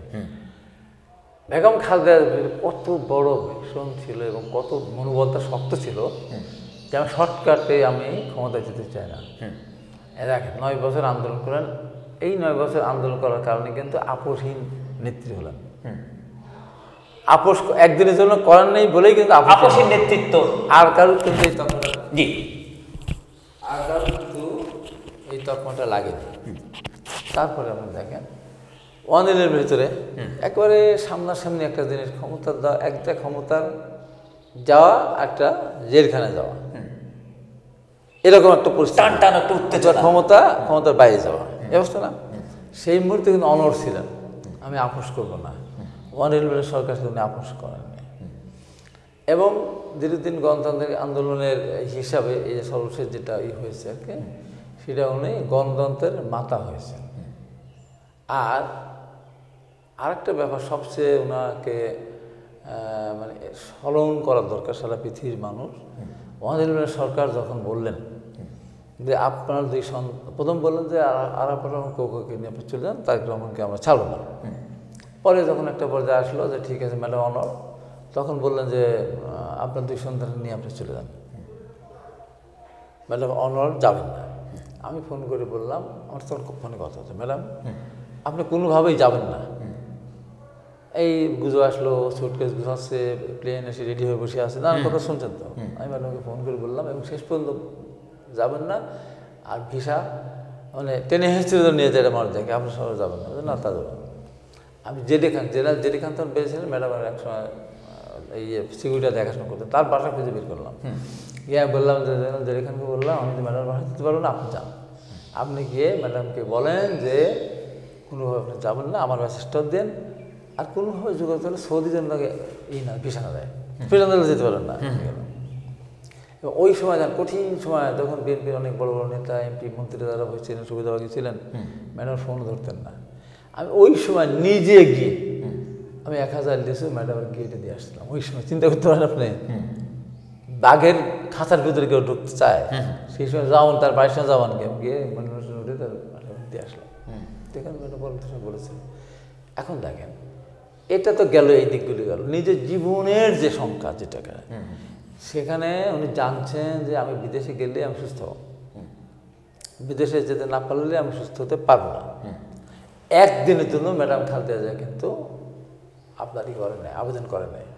এই যে তার পরিবার আবেদন করেছেন, ম্যাডাম কিন্তু আবেদন করেন নাই। কতখানি অনড়! সেই সময় বলা হয়েছিল তাকে যে আপনাদের না যান আপনার 2 সন্তানের পরিস্থিতি কিন্তু ভয়ানক হবে, যেটা বাস্তবিক হয়েছে। তার হয়েছিল তাই দিয়ে তার মাদার কোমর ভেঙে ফেলেছিল, আরাফান কোমরকে এমনভাবে নির্যাতন করা হয়েছিল তিনি শেষ পর্যন্ত মারা গেলেন। তারপরও ম্যাডাম যে কথা ছিল কি, আমার তো 2টি সন্তান না, এই দেশে কোটি কোটি সন্তান আমার সন্তান, আমার 2টি সন্তানকে আমি কোরবানি করে দিলাম দেশের সন্তান, আমার কোটি কোটি সন্তানের জন্য। এটা চিন্তা করা যায় কোনো মা এই কথা বলতে পারে যে আমার 2 সন্তানকে কোরবানি করে দিলাম দেশের লাখো কোটি সন্তানের জন্য? এই যে বললাম। আবার দেখেন আর একটা যার পৃথিবীতে ইতিহাসটা ঘটেনি, আমরা অনেক সমালোচনা করেছি তার বিরুদ্ধে, কত পাপ করেছি তার বিরুদ্ধে বলে। চিন্তা করেন যে পৃথিবীর ইতিহাসে স্বামী রণাঙ্গনে যুদ্ধরত অবস্থায় তার স্ত্রী ক্যান্টনের বন্দি শত্রুর হাতে, সেখানে তার 2টা শিশু বাচ্চা, তারেক রহমান এবং আরফান কোকো। আরফান কোকো এবং আমাদের আরেকজন আর্মি অফিসার কর্নেল আকবরের শিশু সম্ভবত একজন, একই ফিডারে তার খেতেন। তখন তো ফিডার তো পর্যন্ত বাচ্চাদের। তো এই যে নির্মম যে জীবনের যে এগুলি, সেটা নিয়ে আমরা কত কথা বলার চেষ্টা করেছি, সেই সম্মানটুকু আমরা তার দিইনি। এই যে অবস্থা।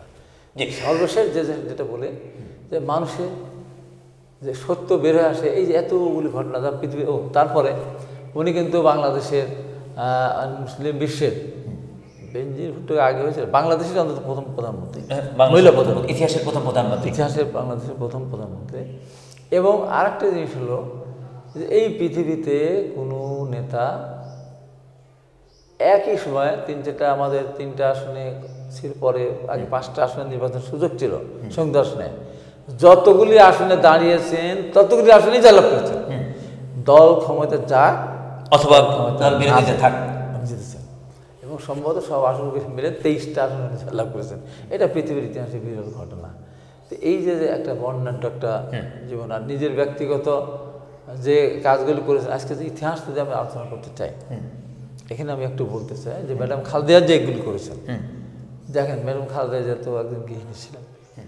আজকে কালকে আমরা কৃষক সমাবেশে ছিলাম, তারেক রহমান সাহেব ছিলেন, সেখানে 91 সালের নির্বাচনের সময় কিন্তু দলের আপনার ছিল ম্যানিফেস্টো, কিন্তু কৃষকদের 10,000 টাকা কৃষির সুদ মাফ করার কথা ছিল না, 5,000 টাকা কৃষির সুদ সহ আসল মাফ করার কথা ছিল না। অথচ ক্ষমতা এসে 10,000 টাকা কৃষির সুদ মাফ করলেন, 5,000 কৃষির আসল সহ মাফ করে দিলেন।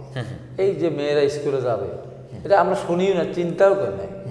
স্কুলে যাবে মানে শিক্ষার বিনিময়ে খাদ্য কর্মসূচি, স্কুলে যাবে তুমি টাকা পাবে, স্কুলে গেলে তুমি গম পাবে। এটা অকল্পনীয় একটা জিনিস না? সেই জন্য অনেক কৃষক তার সন্তানকে আগে বলে যে তার স্ত্রীকে, মাঠে গেলাম আমার জন্য 1 বদনা পানি বা 1 জগ পানি আর এমন ভাত নিয়ে যায়। ওই কৃষক পরবর্তী সময় যখন ম্যাডাম খালেদা যে আসার পরে বলে, এই আমার ছেলে খাওয়া মাঠে পাঠাও, স্কুলে পাঠাও, আমি ওখান থেকে এসে নিয়ে যাবো, যে কোনো খাওয়াটা ওখান থেকে তোমার ছেলে পাবো। এই যে মানুষকে উৎসাহিত করা, এই যে মেয়েদের বিনা বেতনে একটা আস্তে আস্তে ইন্টারমিডিয়েট পর্যন্ত তারপর বৃত্তি দেওয়া, একেবারে তারপরে বিধবা ভাতা, মুক্তিযোদ্ধাদের বেতনকে ভাতা বাড়ানো সৃষ্টি করে এই সময়। তারপর দেখেন শেষে কী করলেন, এই যে আওয়ামী লীগ মুক্তিযোদ্ধা সরকার দাবি করে, তার এইদিকে 5 বছর, ওদিকে 3.5 বছর, তারা মুক্তিযোদ্ধা মন্ত্রণালয় কিন্তু করে নাই না। ম্যাডাম খালেদা জিয়া কিন্তু মুক্তিযোদ্ধা মন্ত্রণালয় করেছেন। আর বিদেশে যাওয়ার ব্যাপারে যেটা ছিল বৈদেশিক কর্মসংস্থান মন্ত্রণালয়, যেটা সেটা হলো যে সেই রাষ্ট্রপতি জিয়া রহমান বিদেশে মানুষকে পাঠানোর প্রথম শুরু করেছিলেন। আওয়ামী লীগ রাষ্ট্রীয় ক্ষমতা এসেছিল, আওয়ামী লীগ করে নাই, খালেদা জিয়া করেছে। এইখানটাতে আমার একটা প্রশ্ন রয়েছে, সেটি হচ্ছে শহীদ প্রেসিডেন্ট জিয়াউর রহমান এই দেশটাকে তলাবিহীন ঝুড়ি থেকে একেবারে ঘুরে দাঁড়ানোর জন্য নানা রকম ভূমিকা রেখেছে। তার মধ্যে আপনি যেটি বলছিলেন যে আমাদের দেশের জনসম্পদকে তিনি জনরপ্তানি করে শ্রম বাজারে আমাদের জনগণকে পাঠিয়ে রেমিটেন্সের প্রবর্তনা করেন। রেমিটেন্সের প্রবর্তনকারী আমাদের প্রায় 1,20,00,000 উপরে হয়ে গেছে। আমাদের দেশের মূল অর্থনীতি কিন্তু রেমিটেন্সের উপরেই এখন অনেকটা দাঁড়িয়ে আছে। সেক্ষেত্রে সারা বিশ্বের যারা রেমিটেন্স যোদ্ধারা আছেন তাদের কাছে শহীদ প্রেসিডেন্ট জিয়াউর রহমান আসলে কতটা অনুকরণীয়, কতটা অনুসরণীয়, কতটা আবেগের জায়গায়, কতটা ভালোবাসার জায়গায়, রেমিটেন্স ফাউন্ডার, রেমিটেন্স ফাদার হিসেবে তারা আসলে শহীদ প্রেসিডেন্ট জিয়াউর রহমানকে ধারণ করবে কিনা, লালন করবে কিনা, স্বীকৃতি দিবে কিনা? না, এটা তো যারা বিদেশে যারা আছেন রেমিটেন্স যোদ্ধা, তাদের তো এক বাক্যেই শহীদ রাষ্ট্রপতি জিয়া রহমানকে রেমিটেন্স ফাদার বলা উচিত। তা উনি যদি বিদেশে না পাঠাতে পারতেন, না পাঠাতে শুরু করতেন, কবে হতো জানা, হয়তো কালক্রমে হতে পারতো, কিন্তু উনি করেছেন। তো উনি কি শুধু ওইটা করেছেন নাকি? উনি এটার পেছনের ঘটনা আছে। উনি যখন সৌদি আরবে গেলেন তখন সৌদি বাদশাহ জিয়া রহমানকে অনেক কিছু দিলেন বাংলাদেশের জন্য। দেওয়ার পরে উনি তখন সৌদি বাদশাহকে বললেন যে আপনি তো আমাকে অনেক কিছু দিলেন, আমি একটা আপনাকে কিছু দেবো। দেখো সৌদি বাদশাহ তুমি আবার কি দিবে, তোমার বাংলাদেশ থেকে গরিব থেকে কি দেওয়া, কিন্তু আমারও দেওয়ার আছে কি, আপনাদের মরুময় এলাকা আমি সবুজ করে দেবো, আমি নিমের চারা নিয়ে এসেছি, নিম গাছ লাগিয়ে দেবো, যার কারণে আপনার মুখটা মানে একটা সবুজ সবুজ নগরী হবে। তো এখন নিমের চারা লাগাবে কে? ওরা তো লাগাতে পারে না, তো লাগানোর লোক লাগবে না। এই যে লোক পাঠানো, এইটাই হলো আজকে রেমিটেন্স যোদ্ধা বলেন, আপনার বলেন কি বলেন যে বিদেশি যারা যায় জিয়া সাজা বলে গাছটাকে, আদম বলেন, যাই বলেন না কেন, এই যে গাছটা লাগাবেটাকে এই লাগানোর জন্য যে লোক দরকার, সেই পলিসির মধ্যে দিয়ে উনি কিন্তু ঢুকে দিয়েছেন। যে আসছে তারা সৌদি হজ করতে যায়, তার দেখে জিয়া ট্রি আছে।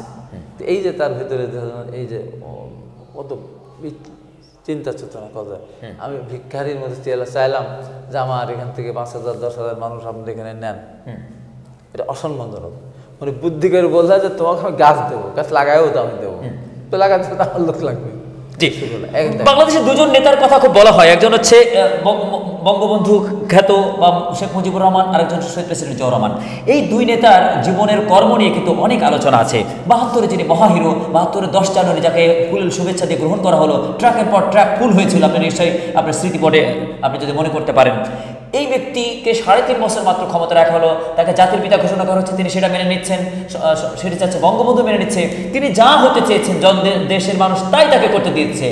এত এইভাবে দেশটাকে যাকে ছেড়ে দেওয়া হলো, ছেড়ে দেওয়ার পরে তিনি দেশের মানুষের সাথে যা করলেন, যাকে মানুষ এমনভাবে তাকে ভুললো যে তার মৃত্যুর পরে দীর্ঘ সময় লাশ পড়েছিল। শেখ হাসিনা প্রতি 15 আগস্টে তার সরকার আমলে কান্না জড়িত কণ্ঠে বলতেন, কেউ কি ছিল না আমার পিতার লাশটি ধরার।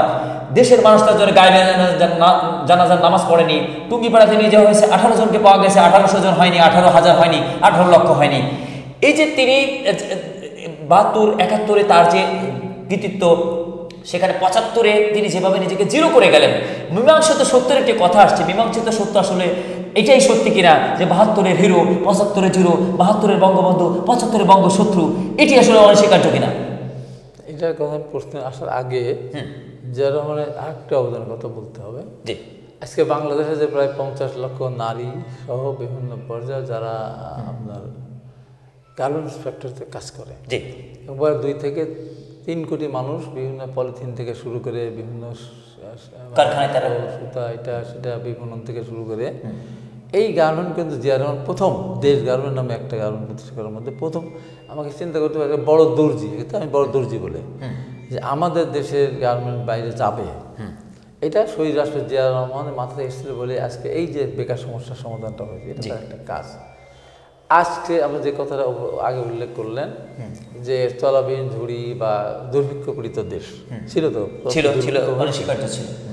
সেই দুর্ভিক্ষ পীড়িত দেশকে উনি ইরিগেশন, আধুনিক চাষ পদ্ধতি, খাল খননের মধ্য দিয়ে এবং কৃষক যেন তার প্রকৃতভাবে আধুনিক চাষাবাদ করতে পারে, তার যে উপকরণগুলি সেটা সহ আপনার এই উচ্চ ফলনশীল যে ধানের বাংলাদেশে চাষ করার ব্যবস্থা করলেন।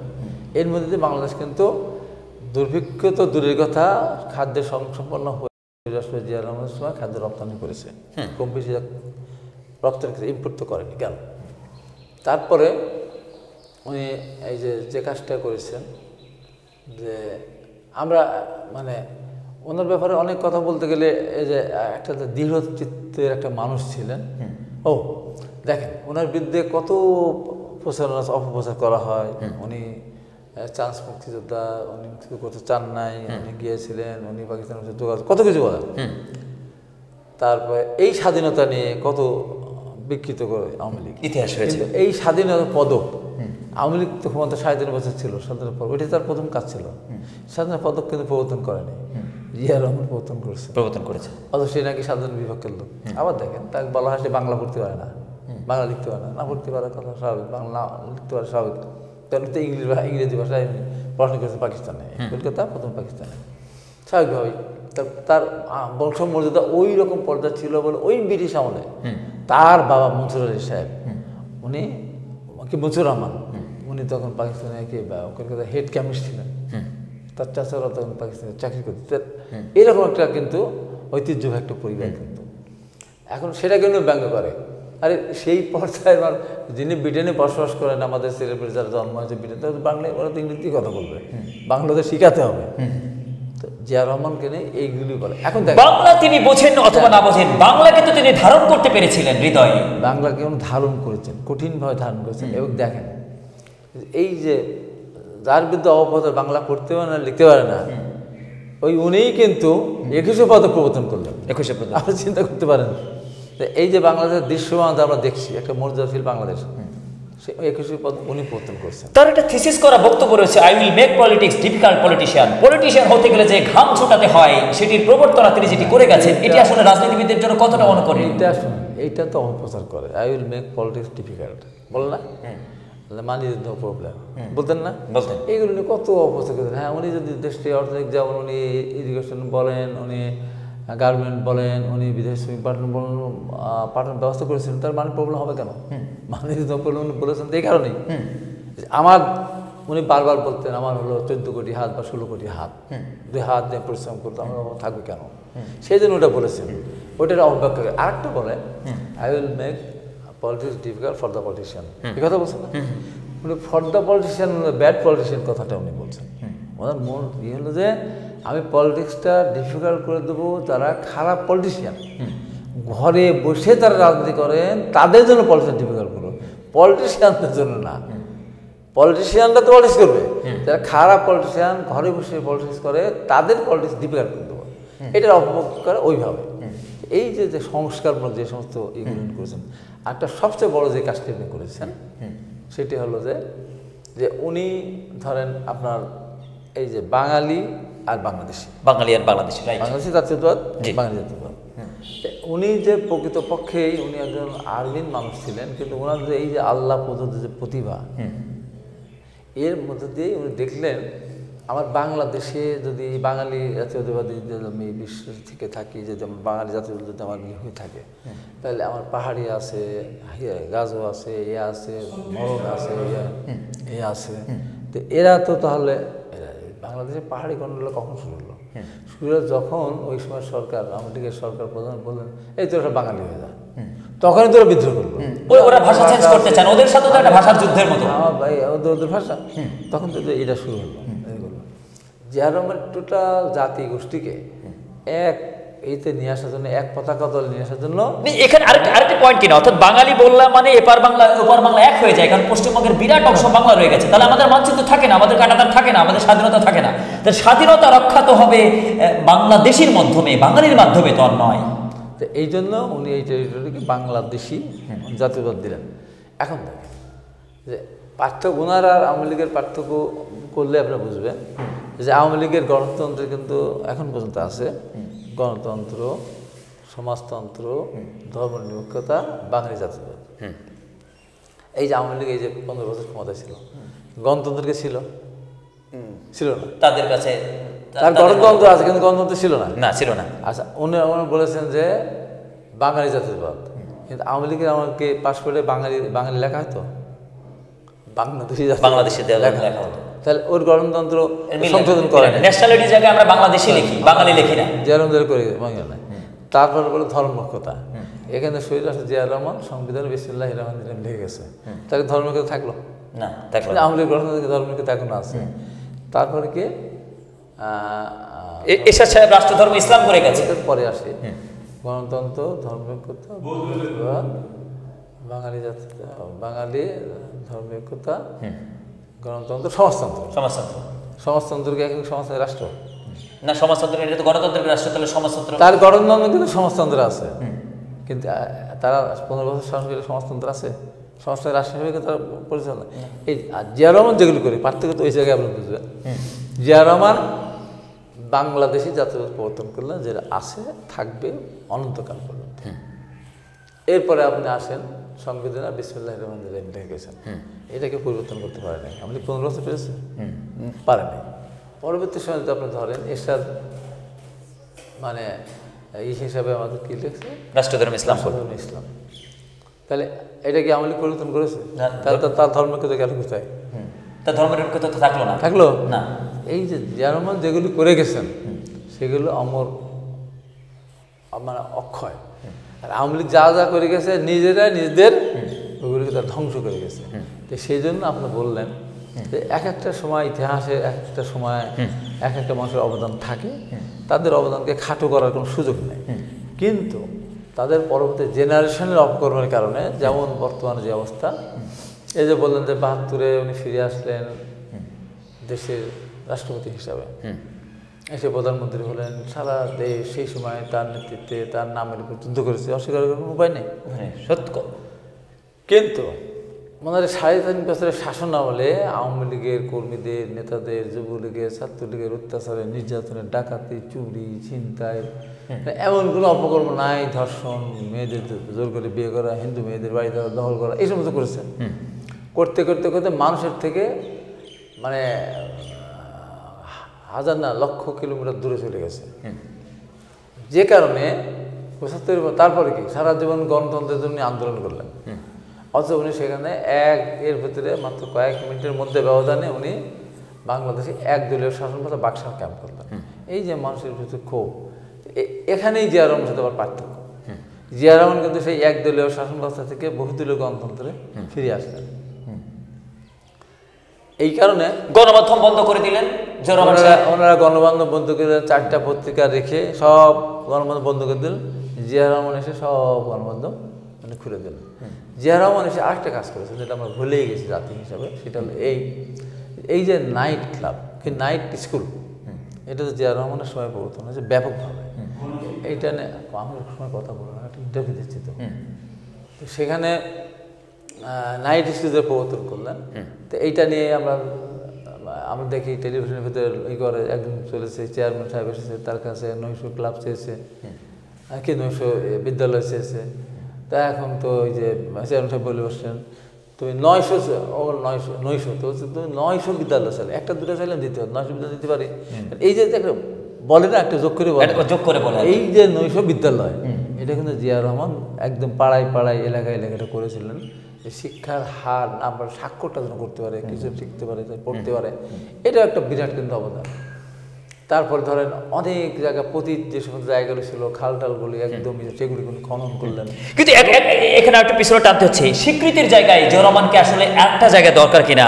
আমাদের জাতি কিন্তু মানে টেনে সবাই বেশ কয়েকজন মিলে স্বাধীনতা এনেছেন। আমাদের জাতি গঠনের জন্য কিন্তু অনেকের অবদান আছে। হোসেন সৈয়দ সোহরাওয়ার্দী, শের বাংলা একে ফজলুল হক, আব্দুল হামিদ খান ভাসানী, শের সলিমুল্লাহ, শেখ মুজিবুর রহমানের কিছু কৃতজ্ঞতা আছে। অবশেষে শহীদ প্রেসিডেন্ট জিয়া রহমান এসে একদম সিল হয়ে গেছে। অর্থাৎ তার স্বাধীনতার ঘোষণার মাধ্যমে আমরা স্বাধীনতা দিবস যখনই পেলাম, আমরা স্বাধীন হলাম বা রাষ্ট্র পেলাম। তাহলে আমাদের রাষ্ট্রের কিছু ফাউন্ডার ফাদার্স রয়েছেন, তাদের স্বীকৃতিকে যদি সামনে আনা যায়, তাহলে আমাদের জাতি একটা জায়গায় আসলে ক্লিয়ার হবে কিনা, এই জায়গাটার একটা ব্যাপক গ্যাপ রয়ে গেছে কিনা, আপনি কি মনে করছেন? এখানে একটা দিন বলি, ম্যাডাম জিয়া যতগুলো বিশেষণ লেগেছে না, জি, এই পৃথিবীতে আরেকজন মানুষ এতগুলো বিশেষণ কারোর লাগেনি, এই পৃথিবীতে লাগেনি। উনি একদিকে সেনাপ্রধান, একদিকে মহান স্বাধীনতার ঘোষক, আরেকদিকে রণাঙ্গনের যোদ্ধা, আরেকদিকে উনি সেক্টর কমান্ডার, আরেকদিকে উনি বীর উত্তম, আরেকদিকে ফোর্সেস কমান্ডার, আরেকদিকে উনি একটা দল গঠন করেছেন, যে দল বারবার বাংলাদেশের মানুষের ভোটে ক্ষমতায় যায়।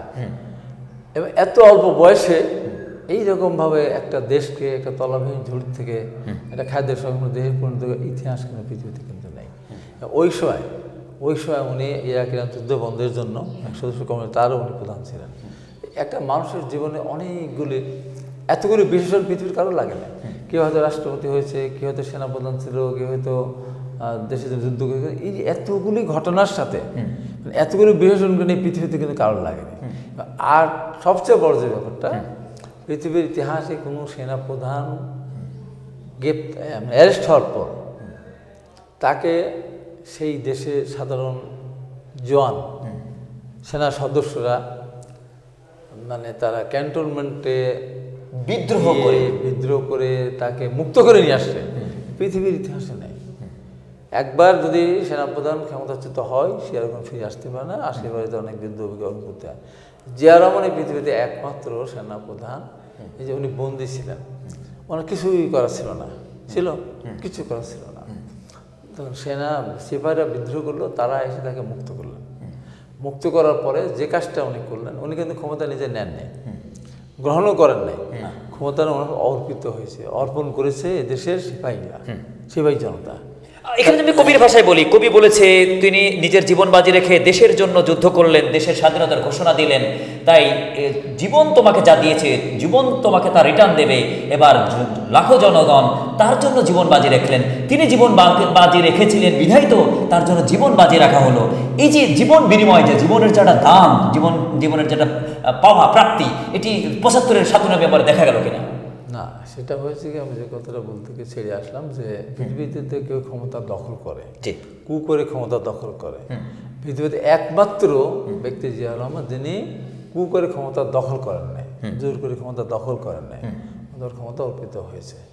এটা একটা প্রথম দিক। কারণ দ্বিতীয়ত কথা, ওই দিন যদি স্বৈরাষ্ট্রপতি জিয়া রহমান, সেই সময় লেফটেন্যান্ট জেনারেল জিয়া রহমান যদি মুক্ত না হতেন, ক্ষমতার পাদপীঠে না আসতেন, ক্যান্টনমেন্টের ভিতরে এমন ধ্বংস মানে হত্যাযজ্ঞ শুরু হয়েছিল, ওখানে স্লোগান ছিল সিপাহী সিপাহী ভাই ভাই, অফিসারদের কল্লা আসায়, সিপাহী ভাই ভাই, এর উপরে অফিসার নেই, কি বলে হাবিলদারের উপর অফিসার নেই, এই স্লোগান দিয়ে শুধু মেজর হওয়ার অপরাধ, মেজর র্যাঙ্কে থাকার কারণে একজন ডাক্তার, আর্মির একজন ডাক্তার মেজর যেহেতু সেটা তাকে হত্যা করা হয়েছিল। মানে মেজরের উপরে কোনো কাউকে রাখবে না। এই যে সেটা কিন্তু জিয়া রহমান যদি ওই সময় তার পাদপীঠে বুদ্ধিপথে না আসতে পারতেন বা না নিয়ে আসতো, বাংলাদেশ সেনাবাহিনী ধ্বংস হয়ে যেত, দেশ কোথায় যেত তার কিন্তু কোনো ছিল। এইটা কিন্তু জিয়া রহমান এই দেশকে রক্ষা করেছেন। তার কারণ জিয়া রহমান কয়টা কাজ করলেন? দুইটা। একটা কী করলেন? একটা করলেন প্রথম দিশাহারা জাতিকে দিশা দেখালেন, জীবনের রিস্ক নিয়ে একদম নিশ্চিত মৃত্যুর জন্যে উনি মহান স্বাধীনতা ঘোষণা দিলেন। দ্বিতীয়বার আবার দেশকে রক্ষা করলেন 7ই নভেম্বর। এই দিনে যদি উনি না আসতে পারতেন, তাহলে উনি দৃঢ়তা না দেখাতেন, ওনাকে হত্যা করার জন্য তো জাসদেরা কর্নেল তাহেরের নেতৃত্বে প্রোগ্রাম দিয়েছিল তো শহীদ মিনারে, বাইরে আসলেই ওনাকে একটা বিপদে ফেলে, উনি বুদ্ধিমত্তা দিয়ে ওনার তো টাইমে উনি পা দেন নাই। তো এই জিয়া রহমানের এই যে ব্যাপারটা নিয়ে আপনি যেটা বললেন, সেটা হলো কি, তার জীবনের সবচেয়ে বড় সার্থকতা কি, এতগুলি কর্ম করেছেন বলেই, এবং মনে প্রাণে উনি মুসলমান ছিলেন, ধর্মপ্রাণ ছিলেন, বাংলাদেশকে লালন করেছে। হঠাৎ করে 27 মার্চ না, এই বাংলাদেশকে এই বৈষম্য থেকে রক্ষা করার জন্য জিয়া রহমান যখন পাকিস্তানে চাকরি করতেন, তখন পাকিস্তানিদের মানে এই দেশের বাঙালিদের উপরে যে বৈষম্য, অত্যাচার, নির্যাতন, অবিচার, এই সবগুলিকে কিন্তু দেখে তখন থেকে মনে মনে লালন করেছেন, করেছেন যে এক সময় সুযোগ পেলেই আমরা এদের থেকে বিচ্ছিন্ন। তাহলে স্বাধীনতার ঘোষণা এবং তার 5.5 বছর রাষ্ট্র গঠন সব মিলিয়ে তিনি কেন ফাউন্ডার ফাদার্স নন? রাষ্ট্র গঠনটাও তো একটা পিতার দায়িত্ব। শুধু জন্মের সাথেও তিনি জড়িত, রাষ্ট্রের জন্মের সাথে তিনি জড়িত, আবার তিনি রাষ্ট্র গঠনের সাথে জড়িত। তাহলে he is the big and honourable founder father in my country কিনা, ইন মাই বাংলাদেশ কিনা। অবশ্যই তো জিয়া রহমানকে অস্বীকার করার তো কোনো উপায় নেই। ওনাকে অস্বীকার করা মানে আমাদের স্বাধীনতাকে অস্বীকার করা, স্বাধীনতা ঘোষণাকে অস্বীকার করা, মানুষকে অস্বীকার করা। মানে কতগুলি যে আজকে যে আমি বাংলাদেশে, যে বাংলাদেশে বসে আমি ঘরে বসে আপনার সাথে সাক্ষাৎকার দিচ্ছি, এর পিছনে জিয়া রহমানের অনেক অবদান আছে। এই দেশটাকে এই পথে নিয়ে আসতে যেত না যদি বিদেশে আমাদের রেমিটেন্স যোদ্ধারা যদি আজকে এই রেমিটেন্স না পাঠাতো, আমরা যদি কৃষি নির্ভরশীল যদি উন্নত যদি না হতো, হতো না, গার্মেন্টসের শ্রমিকের কাজ বেকার সময় নাই, এগুলো তার একটা অবদান।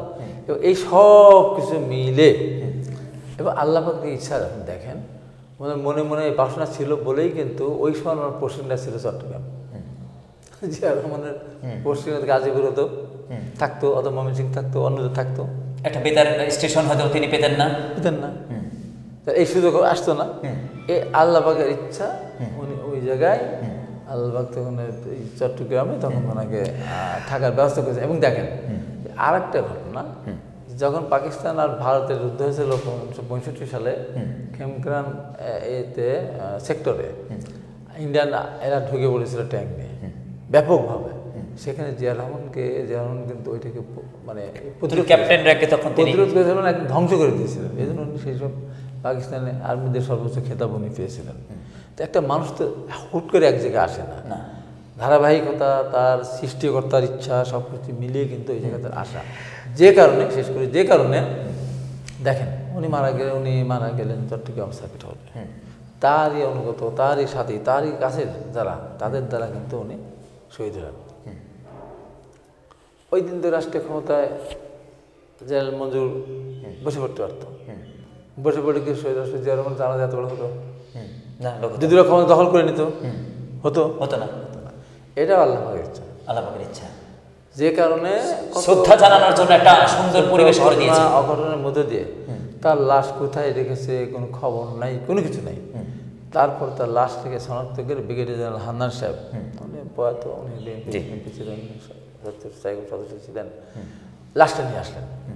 এই লাশ নিয়েও কত কাহিনী, ওখানে লাশ নেই, এই নেই, সেই নেই, কাল লাশ, হ্যান নাই, তেন নাই, ডিএনএ টেস্ট করে, কত কিছু বলেছে।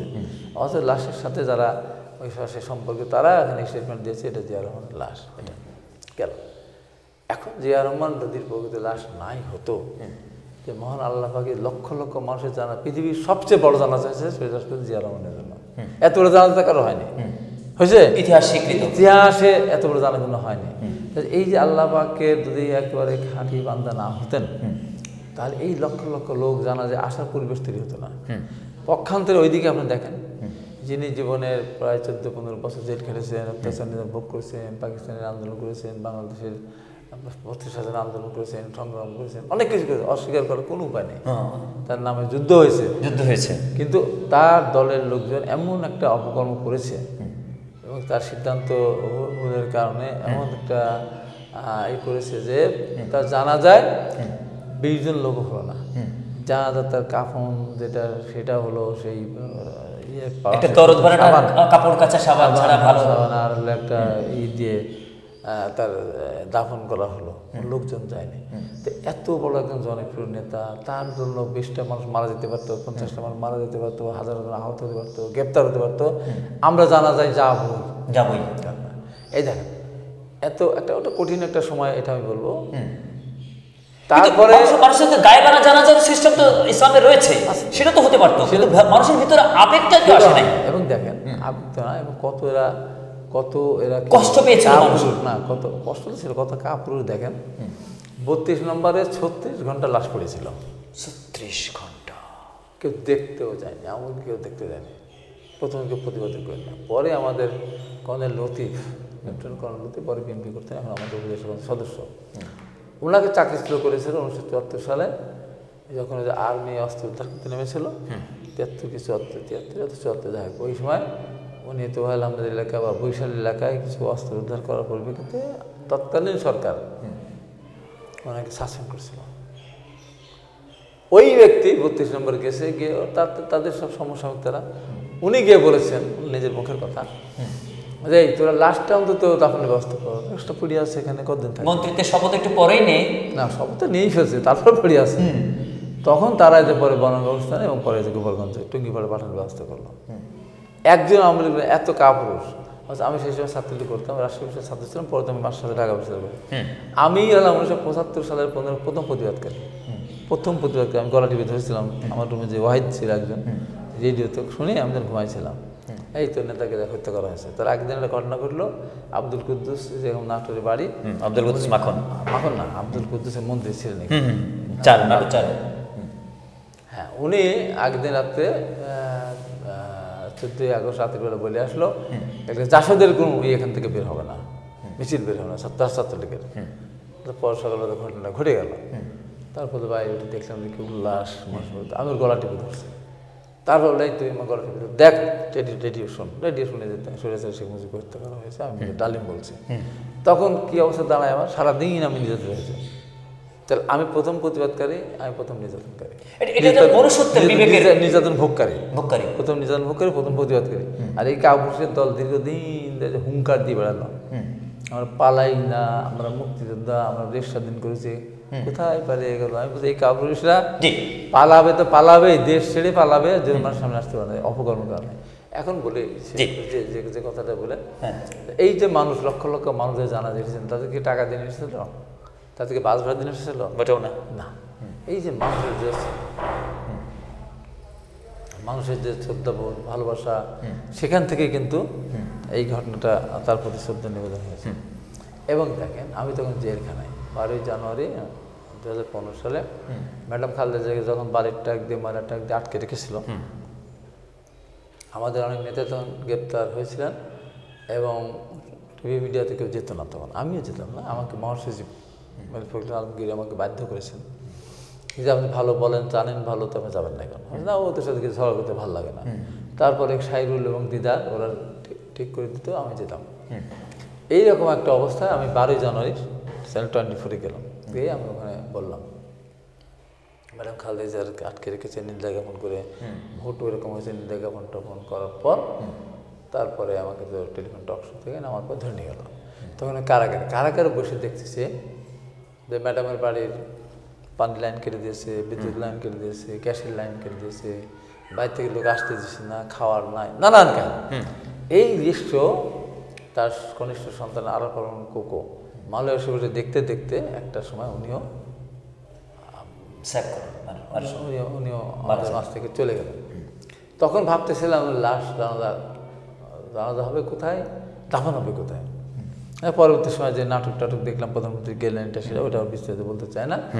জানাজা হবে কোথায়, দাফন হবে কোথায়, এটা নিয়ে আমরা জেলখানে বসে বসে চিন্তা করতেছিলাম। তারপর জায়গা এখানে দেবে না, সেখানে দেবে না, কোথায় যাবে। আরাফাত রহমান কোকো তো রাজনীতি করতেন না। এখন উনার জানা যায় বাইতুল মসজিদে এমন অবস্থা হয়েছে যে চারিদিকে মানুষ আর মানুষ, ডাকা লাগে নাই। আমরা নেতারা সব জেলে, ম্যাডাম কারাবন্দি, তারেক রহমান দেশে নেই, ম্যাক্সিমাম বড় নেতারা হুলিয়া মাথায় নিয়ে ঘুরে বেড়াচ্ছে। এই যে আরাফাত রহমান কোকো তো কি আছে, তার একটা বড় অবদান আছে। এই যে ক্রিকেটকে অনেক দূরে এগিয়ে নিয়েছিল এবং ক্রিকেটের টেস্ট যে মর্যাদা, ওনার অবদানেই এটা হয়েছে। তো সেটা ক্রীড়াঙ্গনের লোকেরা না হয়তো ওনাকে সম্মান করে, সাধারণ মানুষের কাছে আমাদের বিএনপির লোকেরাও জানে না যে ওই হলো ভালোবাসাটা কোন জায়গায়। আরাফাত রহমান কার সন্তান? শহীদ জিয়া রহমানের সন্তান। আরাফাত কার সন্তান? ম্যাডাম খালেদা জিয়ার সন্তান। আরাফাত রহমান কার সন্তান? তারেক রহমানের ভাই। কার ভাই? তারেক রহমানের ভাই। এই যে মানুষের যে আমাদের নেতাদের প্রতি যে শ্রদ্ধা, এটা একটা পৃথিবীর ইতিহাসে আপনি দেখেন, একটা পরিবার জিয়া রহমানের যে স্বাধীনতা থেকে শুরু করে অবদানের কথা বললাম, ম্যাডাম খালেদা জিয়ার যে অবদানের কথা বললাম, এবং আমাদের নেতা বর্তমানে তারেক রহমান 1990 সালে যখন আমরা আন্দোলন করেছি, তখন উনি বিশ্ববিদ্যালয় ক্যাম্পাসে এসে ছাত্রদের সাথে যোগাযোগ করতো, মেসেজ দিত, আরও যা যা প্রয়োজন সহায়তা করে যেতেন। যার পরিপ্রেক্ষিতে জেনারেল এরশাদের আমলে ওনার বাড়িতে ঢুকে ওনাকে নির্মমভাবে পিটানো হলো। তার শরীরে যে আমাদের চরণ বেনুসি ছবি উঠেছিল, আমাদের বেশ বক্তৃতা করেছেন, ছবি আসার পরে আমাদের উত্তেজনা হলো। ওই তখন থেকে উনি করেছেন। এখন এই যে দীর্ঘদিন উনি যে অত্যাচারিত হলেন, নির্যাতনের শিকার হলেন, তারপরে কিন্তু এত বছর পরও মাস্টার মাইন্ড শব্দটি আন্দোলনের স্টেক হোল্ডার হিসেবে তাকে বলা হলো না। একটি ইয়াং সেলের হাত ধরে মাস্টার মাইন্ড হয়ে গেল। মাস্টার প্ল্যানারকে মাস্টার মাইন্ড বলা উচিত কিনা?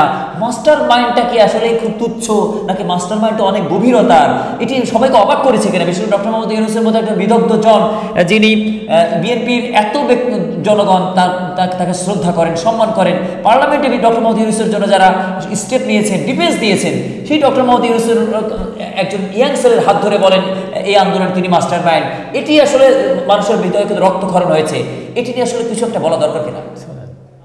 এবং তারেক রহমান ওখান থেকে বারবার বৈষম্য বিরোধী ছাত্র আন্দোলনের পিছনে উনি সাহস জুগিয়েছেন। আমাদের ছাত্রদেরকে বলেছে, আমাদের সামনাসামনি প্রথমে যেতে বলেন নাই, আন্দোলন তখন আবার বিএনপি কিন্তু হয়ে যাবে, ওই জন্য পিছন থেকে উনি সহায়তা করেছেন। এবং তারেক নামে আরেকজন, এই যে আমাদের তারিখের নামে যে ছাত্রনেতা, কতভাবে তারেক রহমান লক্ষ লক্ষ মানে টাকার ব্যবস্থা করে দিয়েছেন নেতাদেরকে বলে, বিনয় বলে, এবং পিছন থেকে এবং আমাদের ঐক্যবদ্ধ করার জন্য, জাতি ঐক্যবদ্ধ করার জন্য উনি কাজ করেছেন। এবং আপনি যেটা বললেন মাস্টার মাইন্ড, যেটা উনি বলেছেন যে এই ছাত্র বৈষম্য বিরোধী ছাত্র আন্দোলন সফল করার পিছনে তারেক রহমানের অবদান অনেক অনেক বড়, অনেক বড়, অকল্পনীয়। আমি যদি কাঠামো ধরি, কোন আন্দোলনে বিএনপি 70%, কোন আন্দোলনে 80%, কোন আন্দোলনে 90% সফলতা এসেছিল 15.5 বছরে, হচ্ছিল না, কিন্তু শতভাগের জন্য 10%-এর দরকার ছিল। যে ফ্লোটা তো আগেই একটা ব্যাকআপ ছিল, 90%-এর উপরে 10% বেরিয়ে গেল। সেক্ষেত্রে ভিত্তি রচনাকারী, 90%-এর যুদ্ধের বৃহ কাঠামো রচনাকারী তারেক রহমানকে মাস্টার মাইন্ড, নাকি 10%-এর ফ্লো তৈরিকারী ইয়াং জেনারেশনকে মাস্টার মাইন্ড? শোনেন, এটা যখন ডক্টর ইউনূস সাহেব জাতিসংঘে সাধারণ পরিষদে গিয়ে তখন বিল ক্লিন্টনের সাথে একটা অনুষ্ঠান ছিল, সেই অনুষ্ঠানে 3 জন উপস্থিত ছিলেন, একজন অযাচিত ছিল আর 2 জন মনে হয় ওনার দাওয়াতে ছিলেন। ওখানে গিয়ে যখন ডক্টর ইউনূস বললেন যে এই বাংলাদেশের আন্দোলন সংগ্রামে মাস্টার মাইন্ড এরা 2 জন, ওনার এই কথা বলার মানে আধা ঘন্টার মধ্যে আমি লাইফে গিয়েছিলাম।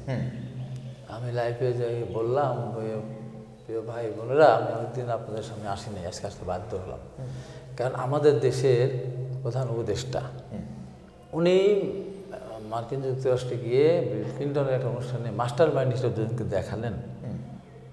উনি গিয়েছেন, ওখানে সম্মানিত হয়েছেন, আমাদেরকে সম্মানিত করেছেন, আমরা কৃতজ্ঞ।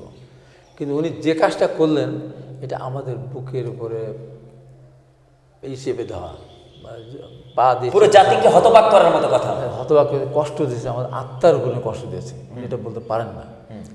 ওনার বলা উচিত, জাতিসংঘের ভাষণ ওনার বলা উচিত ছিল যে দীর্ঘ 15.5 বছর বা 17.5 বছর আন্দোলনে সময় দেশনেত্রী বেগম খালেদা জিয়া বাংলাদেশের সবচেয়ে বয়স্ক একজন মহিলা, সবচেয়ে অসুস্থ প্রধানমন্ত্রী, তাকে যে নির্মম নির্যাতন করেছে বিগত সরকার।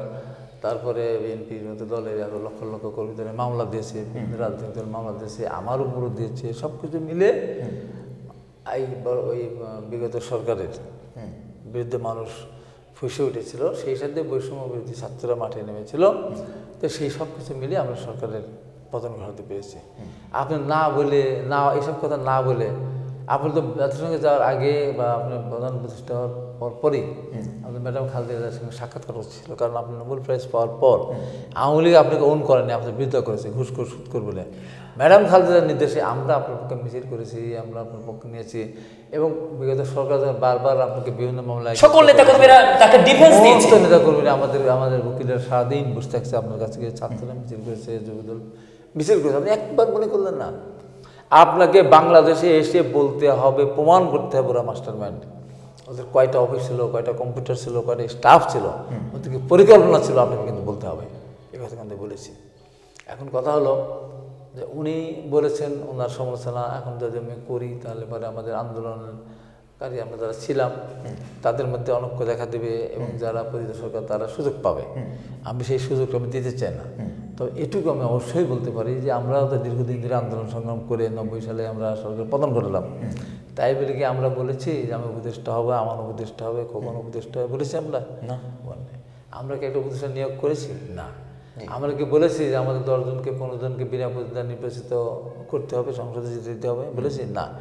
আমাদের দীর্ঘদিন আন্দোলন ছিল, একটা গণতান্ত্রিক ব্যবস্থাকে জার্নালিস্টরা ধ্বংস করেছে, একটা সংসদ চালু ছিল, সেই সংসদকে ভেঙে দিয়ে ক্ষমতা দখল করেছে, তার বিরুদ্ধে আমাদের আন্দোলন ছিল। সেই সাথে সরকারের দুর্নীতি, অর্থনৈতিক অবস্থা, দুরবস্থা, লুটপাট এগুলি বলেছে, কিন্তু মূল আমাদের ছিল গণতন্ত্র। সেই গণতন্ত্র আমরা উদ্ধার করার পরে আমরা কিন্তু রাজনৈতিক নেতৃত্বের কাছে আমরা সমর্পণ করে আমরা কিন্তু চলে এসেছি।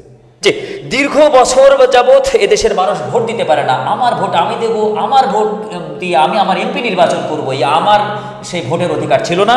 সেটি অবশেষে আগামী 13 সংসদ নির্বাচনের দিকে দেশের মানুষ তাকিয়ে আছে। পাবনার 5টি সংসদীয় আসনের মধ্যে পাবনা 4-এর আপনি নন্দিত মুখ বা ঈশ্বরদী আটঘরিনে যে সংসদীয় আসন, ইতিপূর্বে আপনি মনোনয়ন পেয়েছিলেন, নির্বাচনে অংশগ্রহণ করেছিলেন, সেই নির্বাচনগুলি আসলে নানা রকম দিকে মিথ্যাচার বা নানা রকম কালো আবরণে ঢেকে গিয়েছিল। আগামী 13 সংসদ নির্বাচনে পাবনা 4-এর জন্য দলের কাছে আপনার কি প্রত্যাশা? দল যদি আপনাকে মনোনয়ন দেয় তাহলে পাবনার, বিশেষ করে দেশের এবং বিশ্বের একটা পরমাণু চুল্লি যে পাবনার ঈশ্বরদীতে, আপনি সেই ঈশ্বরদী সন্তান, এই আধুনিক পাবনা 4 গঠন, ঈশ্বরদী গঠন এর ব্যাপারে আপনার কি পরিকল্পনা রয়েছে? না, এখানে একটা ব্যাপার হলো, আমাকে 2018 সালে মনোনয়ন দিয়েছিল, 2007 সালে দিয়েছেন, ওটা হয়নি। 2014 দিতেন, ওটা আমরা যাইনি। 18 সালে নির্বাচনের সময় আমাদের নেতৃবৃন্দের উপরে চরমভাবে অত্যাচার করেছে বিগত সরকার। আমাদের অধিকাংশ জায়গায় আমাদের এমপিরা ঘর থেকে বেরোতে পারেনি, কিন্তু আমি তো ঘর থেকে বেরিয়েছিলাম। এবং আমার এই নির্বাচনের সময় যে আমার সামনে বসা আছে আলাউদ্দিন পার্টির সেক্রেটারি ছিলেন উপজেলার, প্রচণ্ড পরিশ্রম করেছে, আমার চেয়ারম্যান অনেকেই। আমি কিন্তু মাঠে ছিলাম এবং 26শে ডিসেম্বর আমাকে বলা হলো মেরে ফেলবে, তারপরে আমি সাথে যাবো, আমি ভোট চাইতে যাবো গেছি। তখন আমাকে হত্যার উদ্দেশ্যে যখন তারা রওনা দিল, আমাকে বলা হলো আপনি হত্যা করবে, আমি চলে যাবো। আমি বলছি না, আমি পালাবো না, জীবনে পালাইনি, আন্দোলন সংগ্রাম করেছি, ঢাকা বিশ্ববিদ্যালয়ে রাজনীতি করেছি। তারপরে আমাকে ওরা আসলে দল দুই দিক থেকে আক্রমণ করে গুলি করতে আসলো, এইসব তরবারি নিয়ে এই নিয়ে গুলি করতে আসলো। আমি সামনের দিক পিছনে সামনের দিকে এগিয়ে গেলাম, কী হয়েছে তোমাদের, এরকম করতেছে কেন? কেউ বলছে ইলেকশন করতে পারবেন না, কেউ বলতে পারবি না, কেউ বলে পারবে না, নানান কাহিনী। আমি কেন করবো পারো না? তা আমাদের এই মন্ত্রী বউকে বিন্দুবাসী বলেন, হ্যান ত্যান সাথে বিন্দুবাসী বলিস, বল নির্বাচন করে, এই নানান কাহিনীটা নেই। তারপরে আমি ওদের সাথে করতেছি, গুলি করতেছে, এদিক দিয়ে যাচ্ছে এদিক দিয়ে যাচ্ছে, বাস্তব। তারপর দুটো পিস্তল ঠেকাল মাথায়, আল্লাহ রহমত, পিস্তল গুলি হলো না, উঠলো না। তখন আমাকে কোবানো শুরু করলো, আমার একদম পিছনটা পুরা কেটে গিয়েছিল। করার পরে তখন আমি ওখান থেকে সিদ্ধান্ত নিলাম ঢাকা যাবো।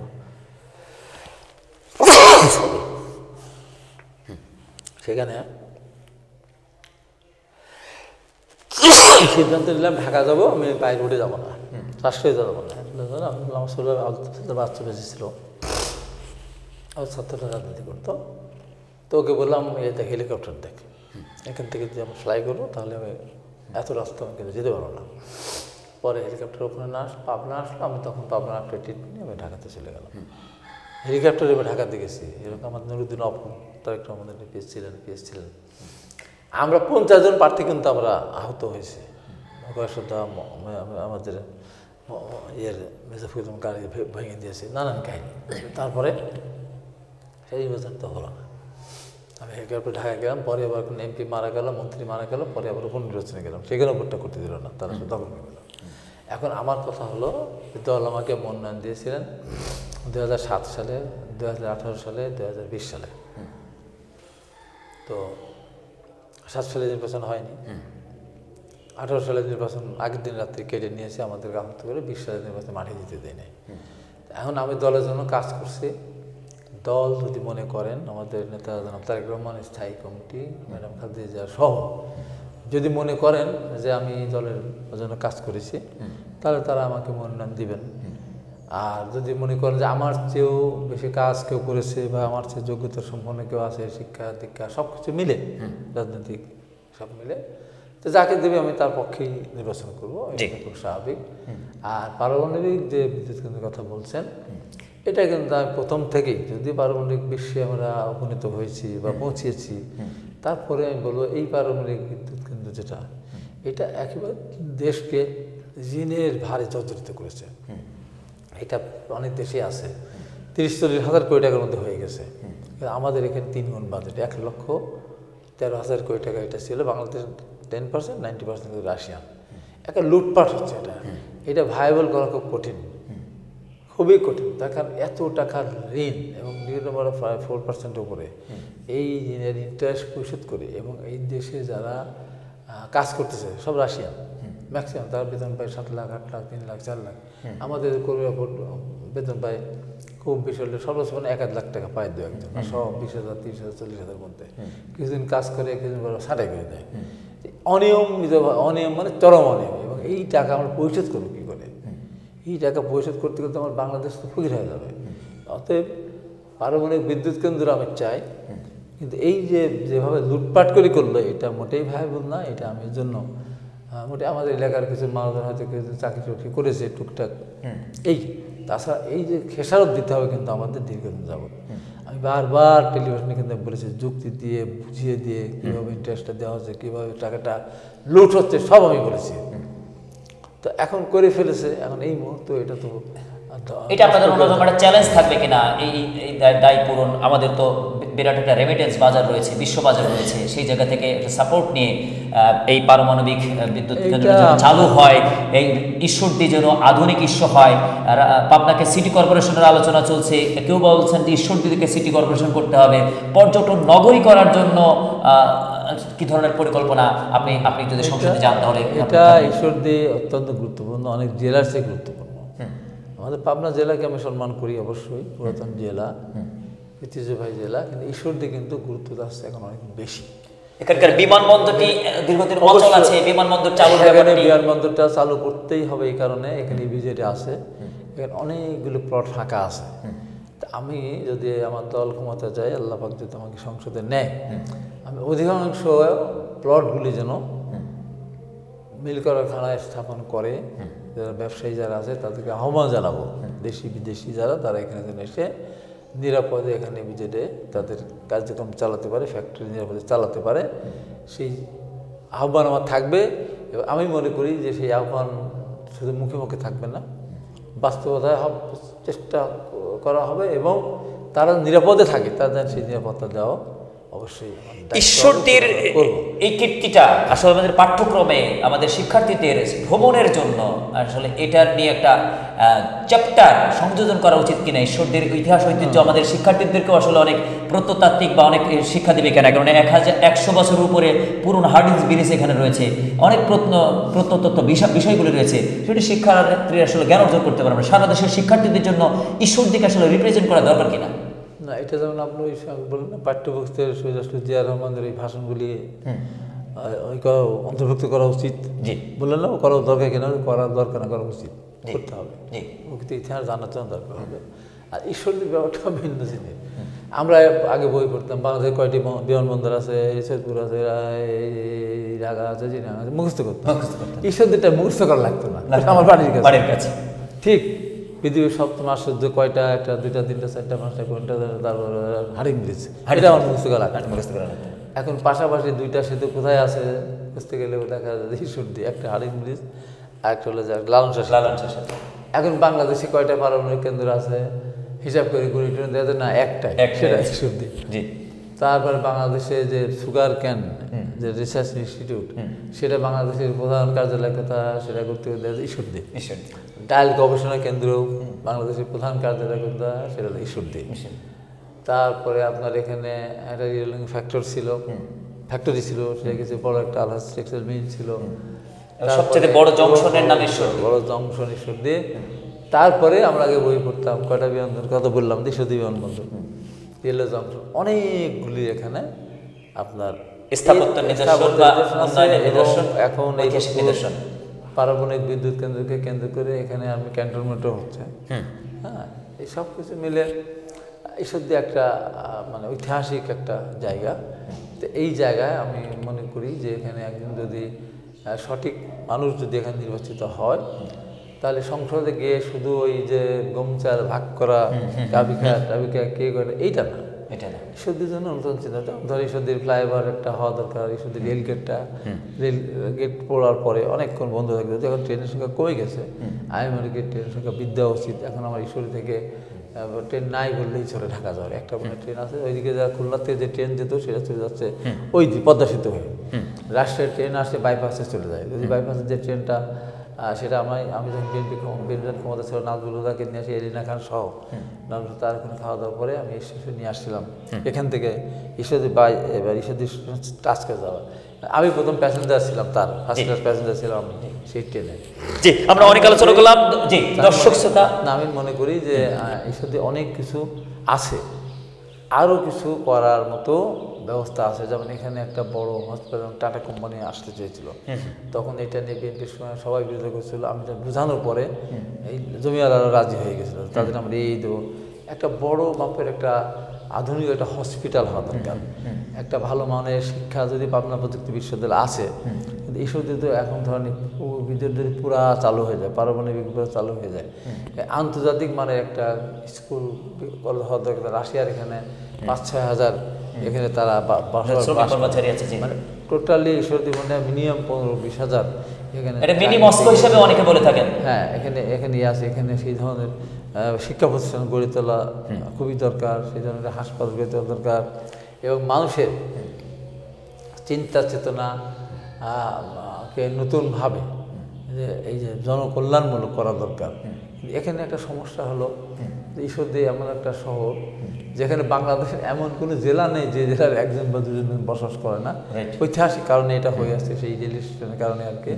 এখানে নানান ধরনের অসামাজিক কর্মকাণ্ড এখানে হয়। তো আমি আইন শৃঙ্খলা ওই অবনতি ওই কারণে হয়, কিন্তু এখানে মাদকের ব্যাপক একটা এখানে ইয়ে আছে, চোরা কারবারি আছে, অস্ত্র ব্যবসায়ী ইয়ে দূরত্ব আছে, ফেন্সিডিল, হিরোইন অনেক আছে।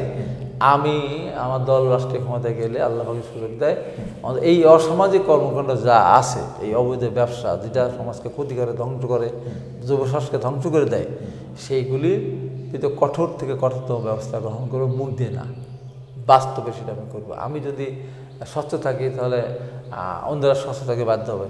আমি ওই যে একসময় আমাদের বাংলাদেশের প্রধানমন্ত্রী ছিলেন একজন ব্যক্তি, নাম বলবো না, উনি বললেন যে সংসদে আমরা বিদেশি সিগারেট আমি নিষিদ্ধ করবো। বলি সিগারেট খেলে শেষ করে 5 ওই রকম হলে তো হবে না।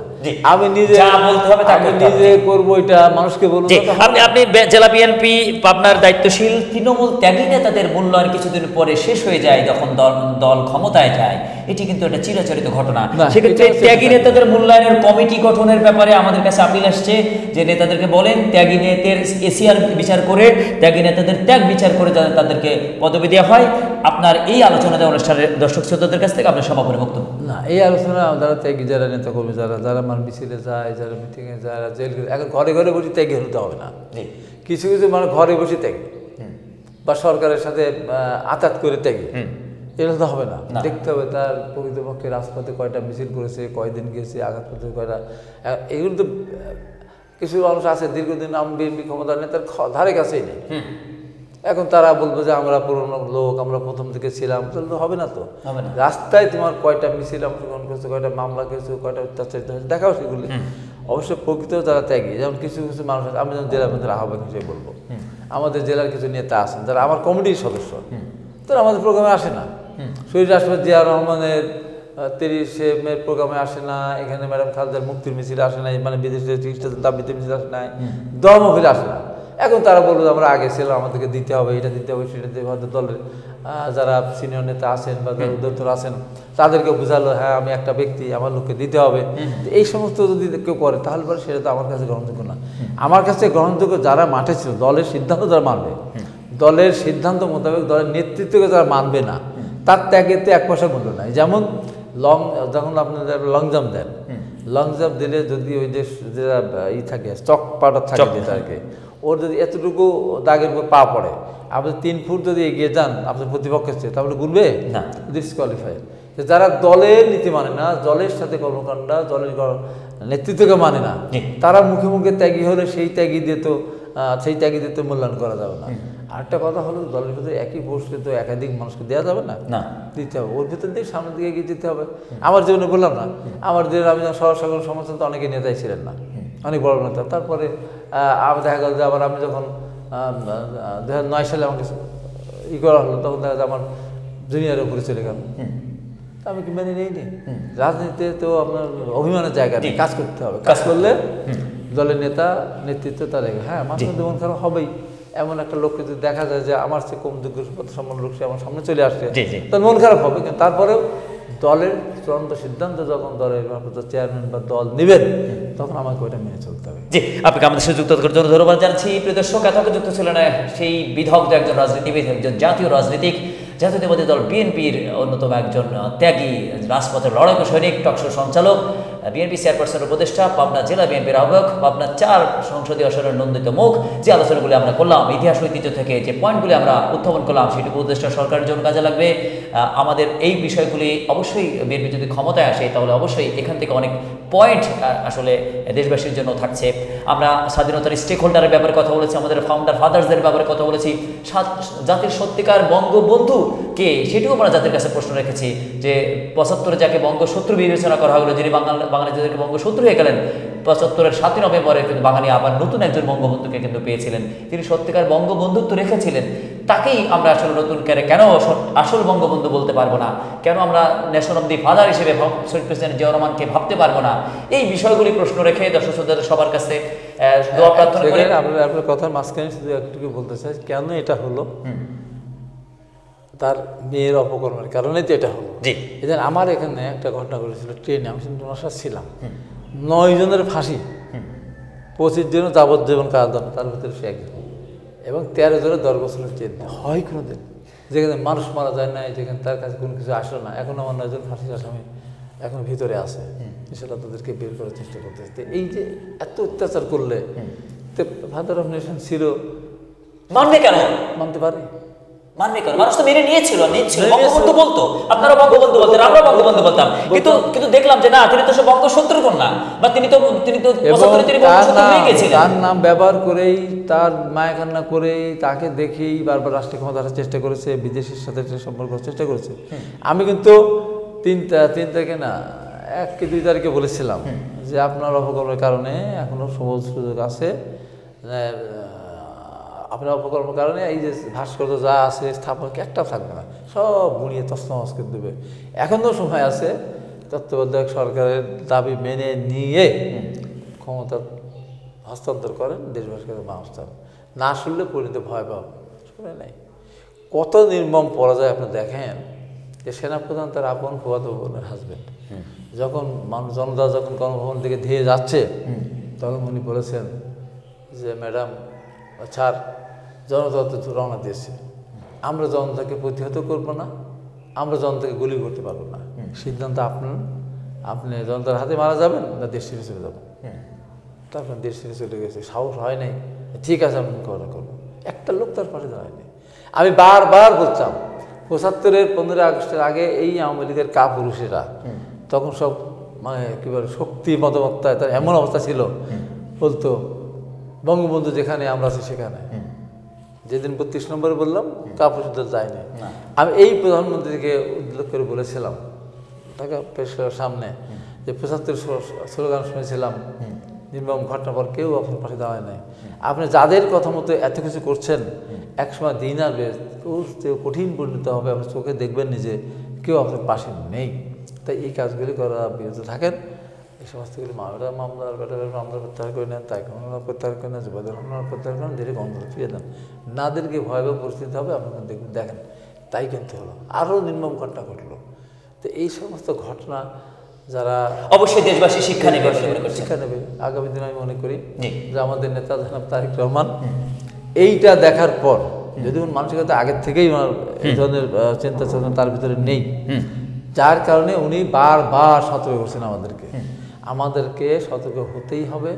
তারেক রহমানের নির্দেশ যদি আমরা অক্ষরে পালন না, আমরা যদি 90% পালন করি, 80% পালন করি, তাও দেশটা একটা সুন্দর দেশ পরিণত হবে বলে। জি, ধন্যবাদ দর্শক, সাথে থাকুন পরবর্তী অনুষ্ঠানে আবার আজকে আলোচককে বা নতুন কোনো আলোচনা যুক্ত করার প্রত্যাশা রাখি। সাথে থাকুন। আসসালামু আলাইকুম।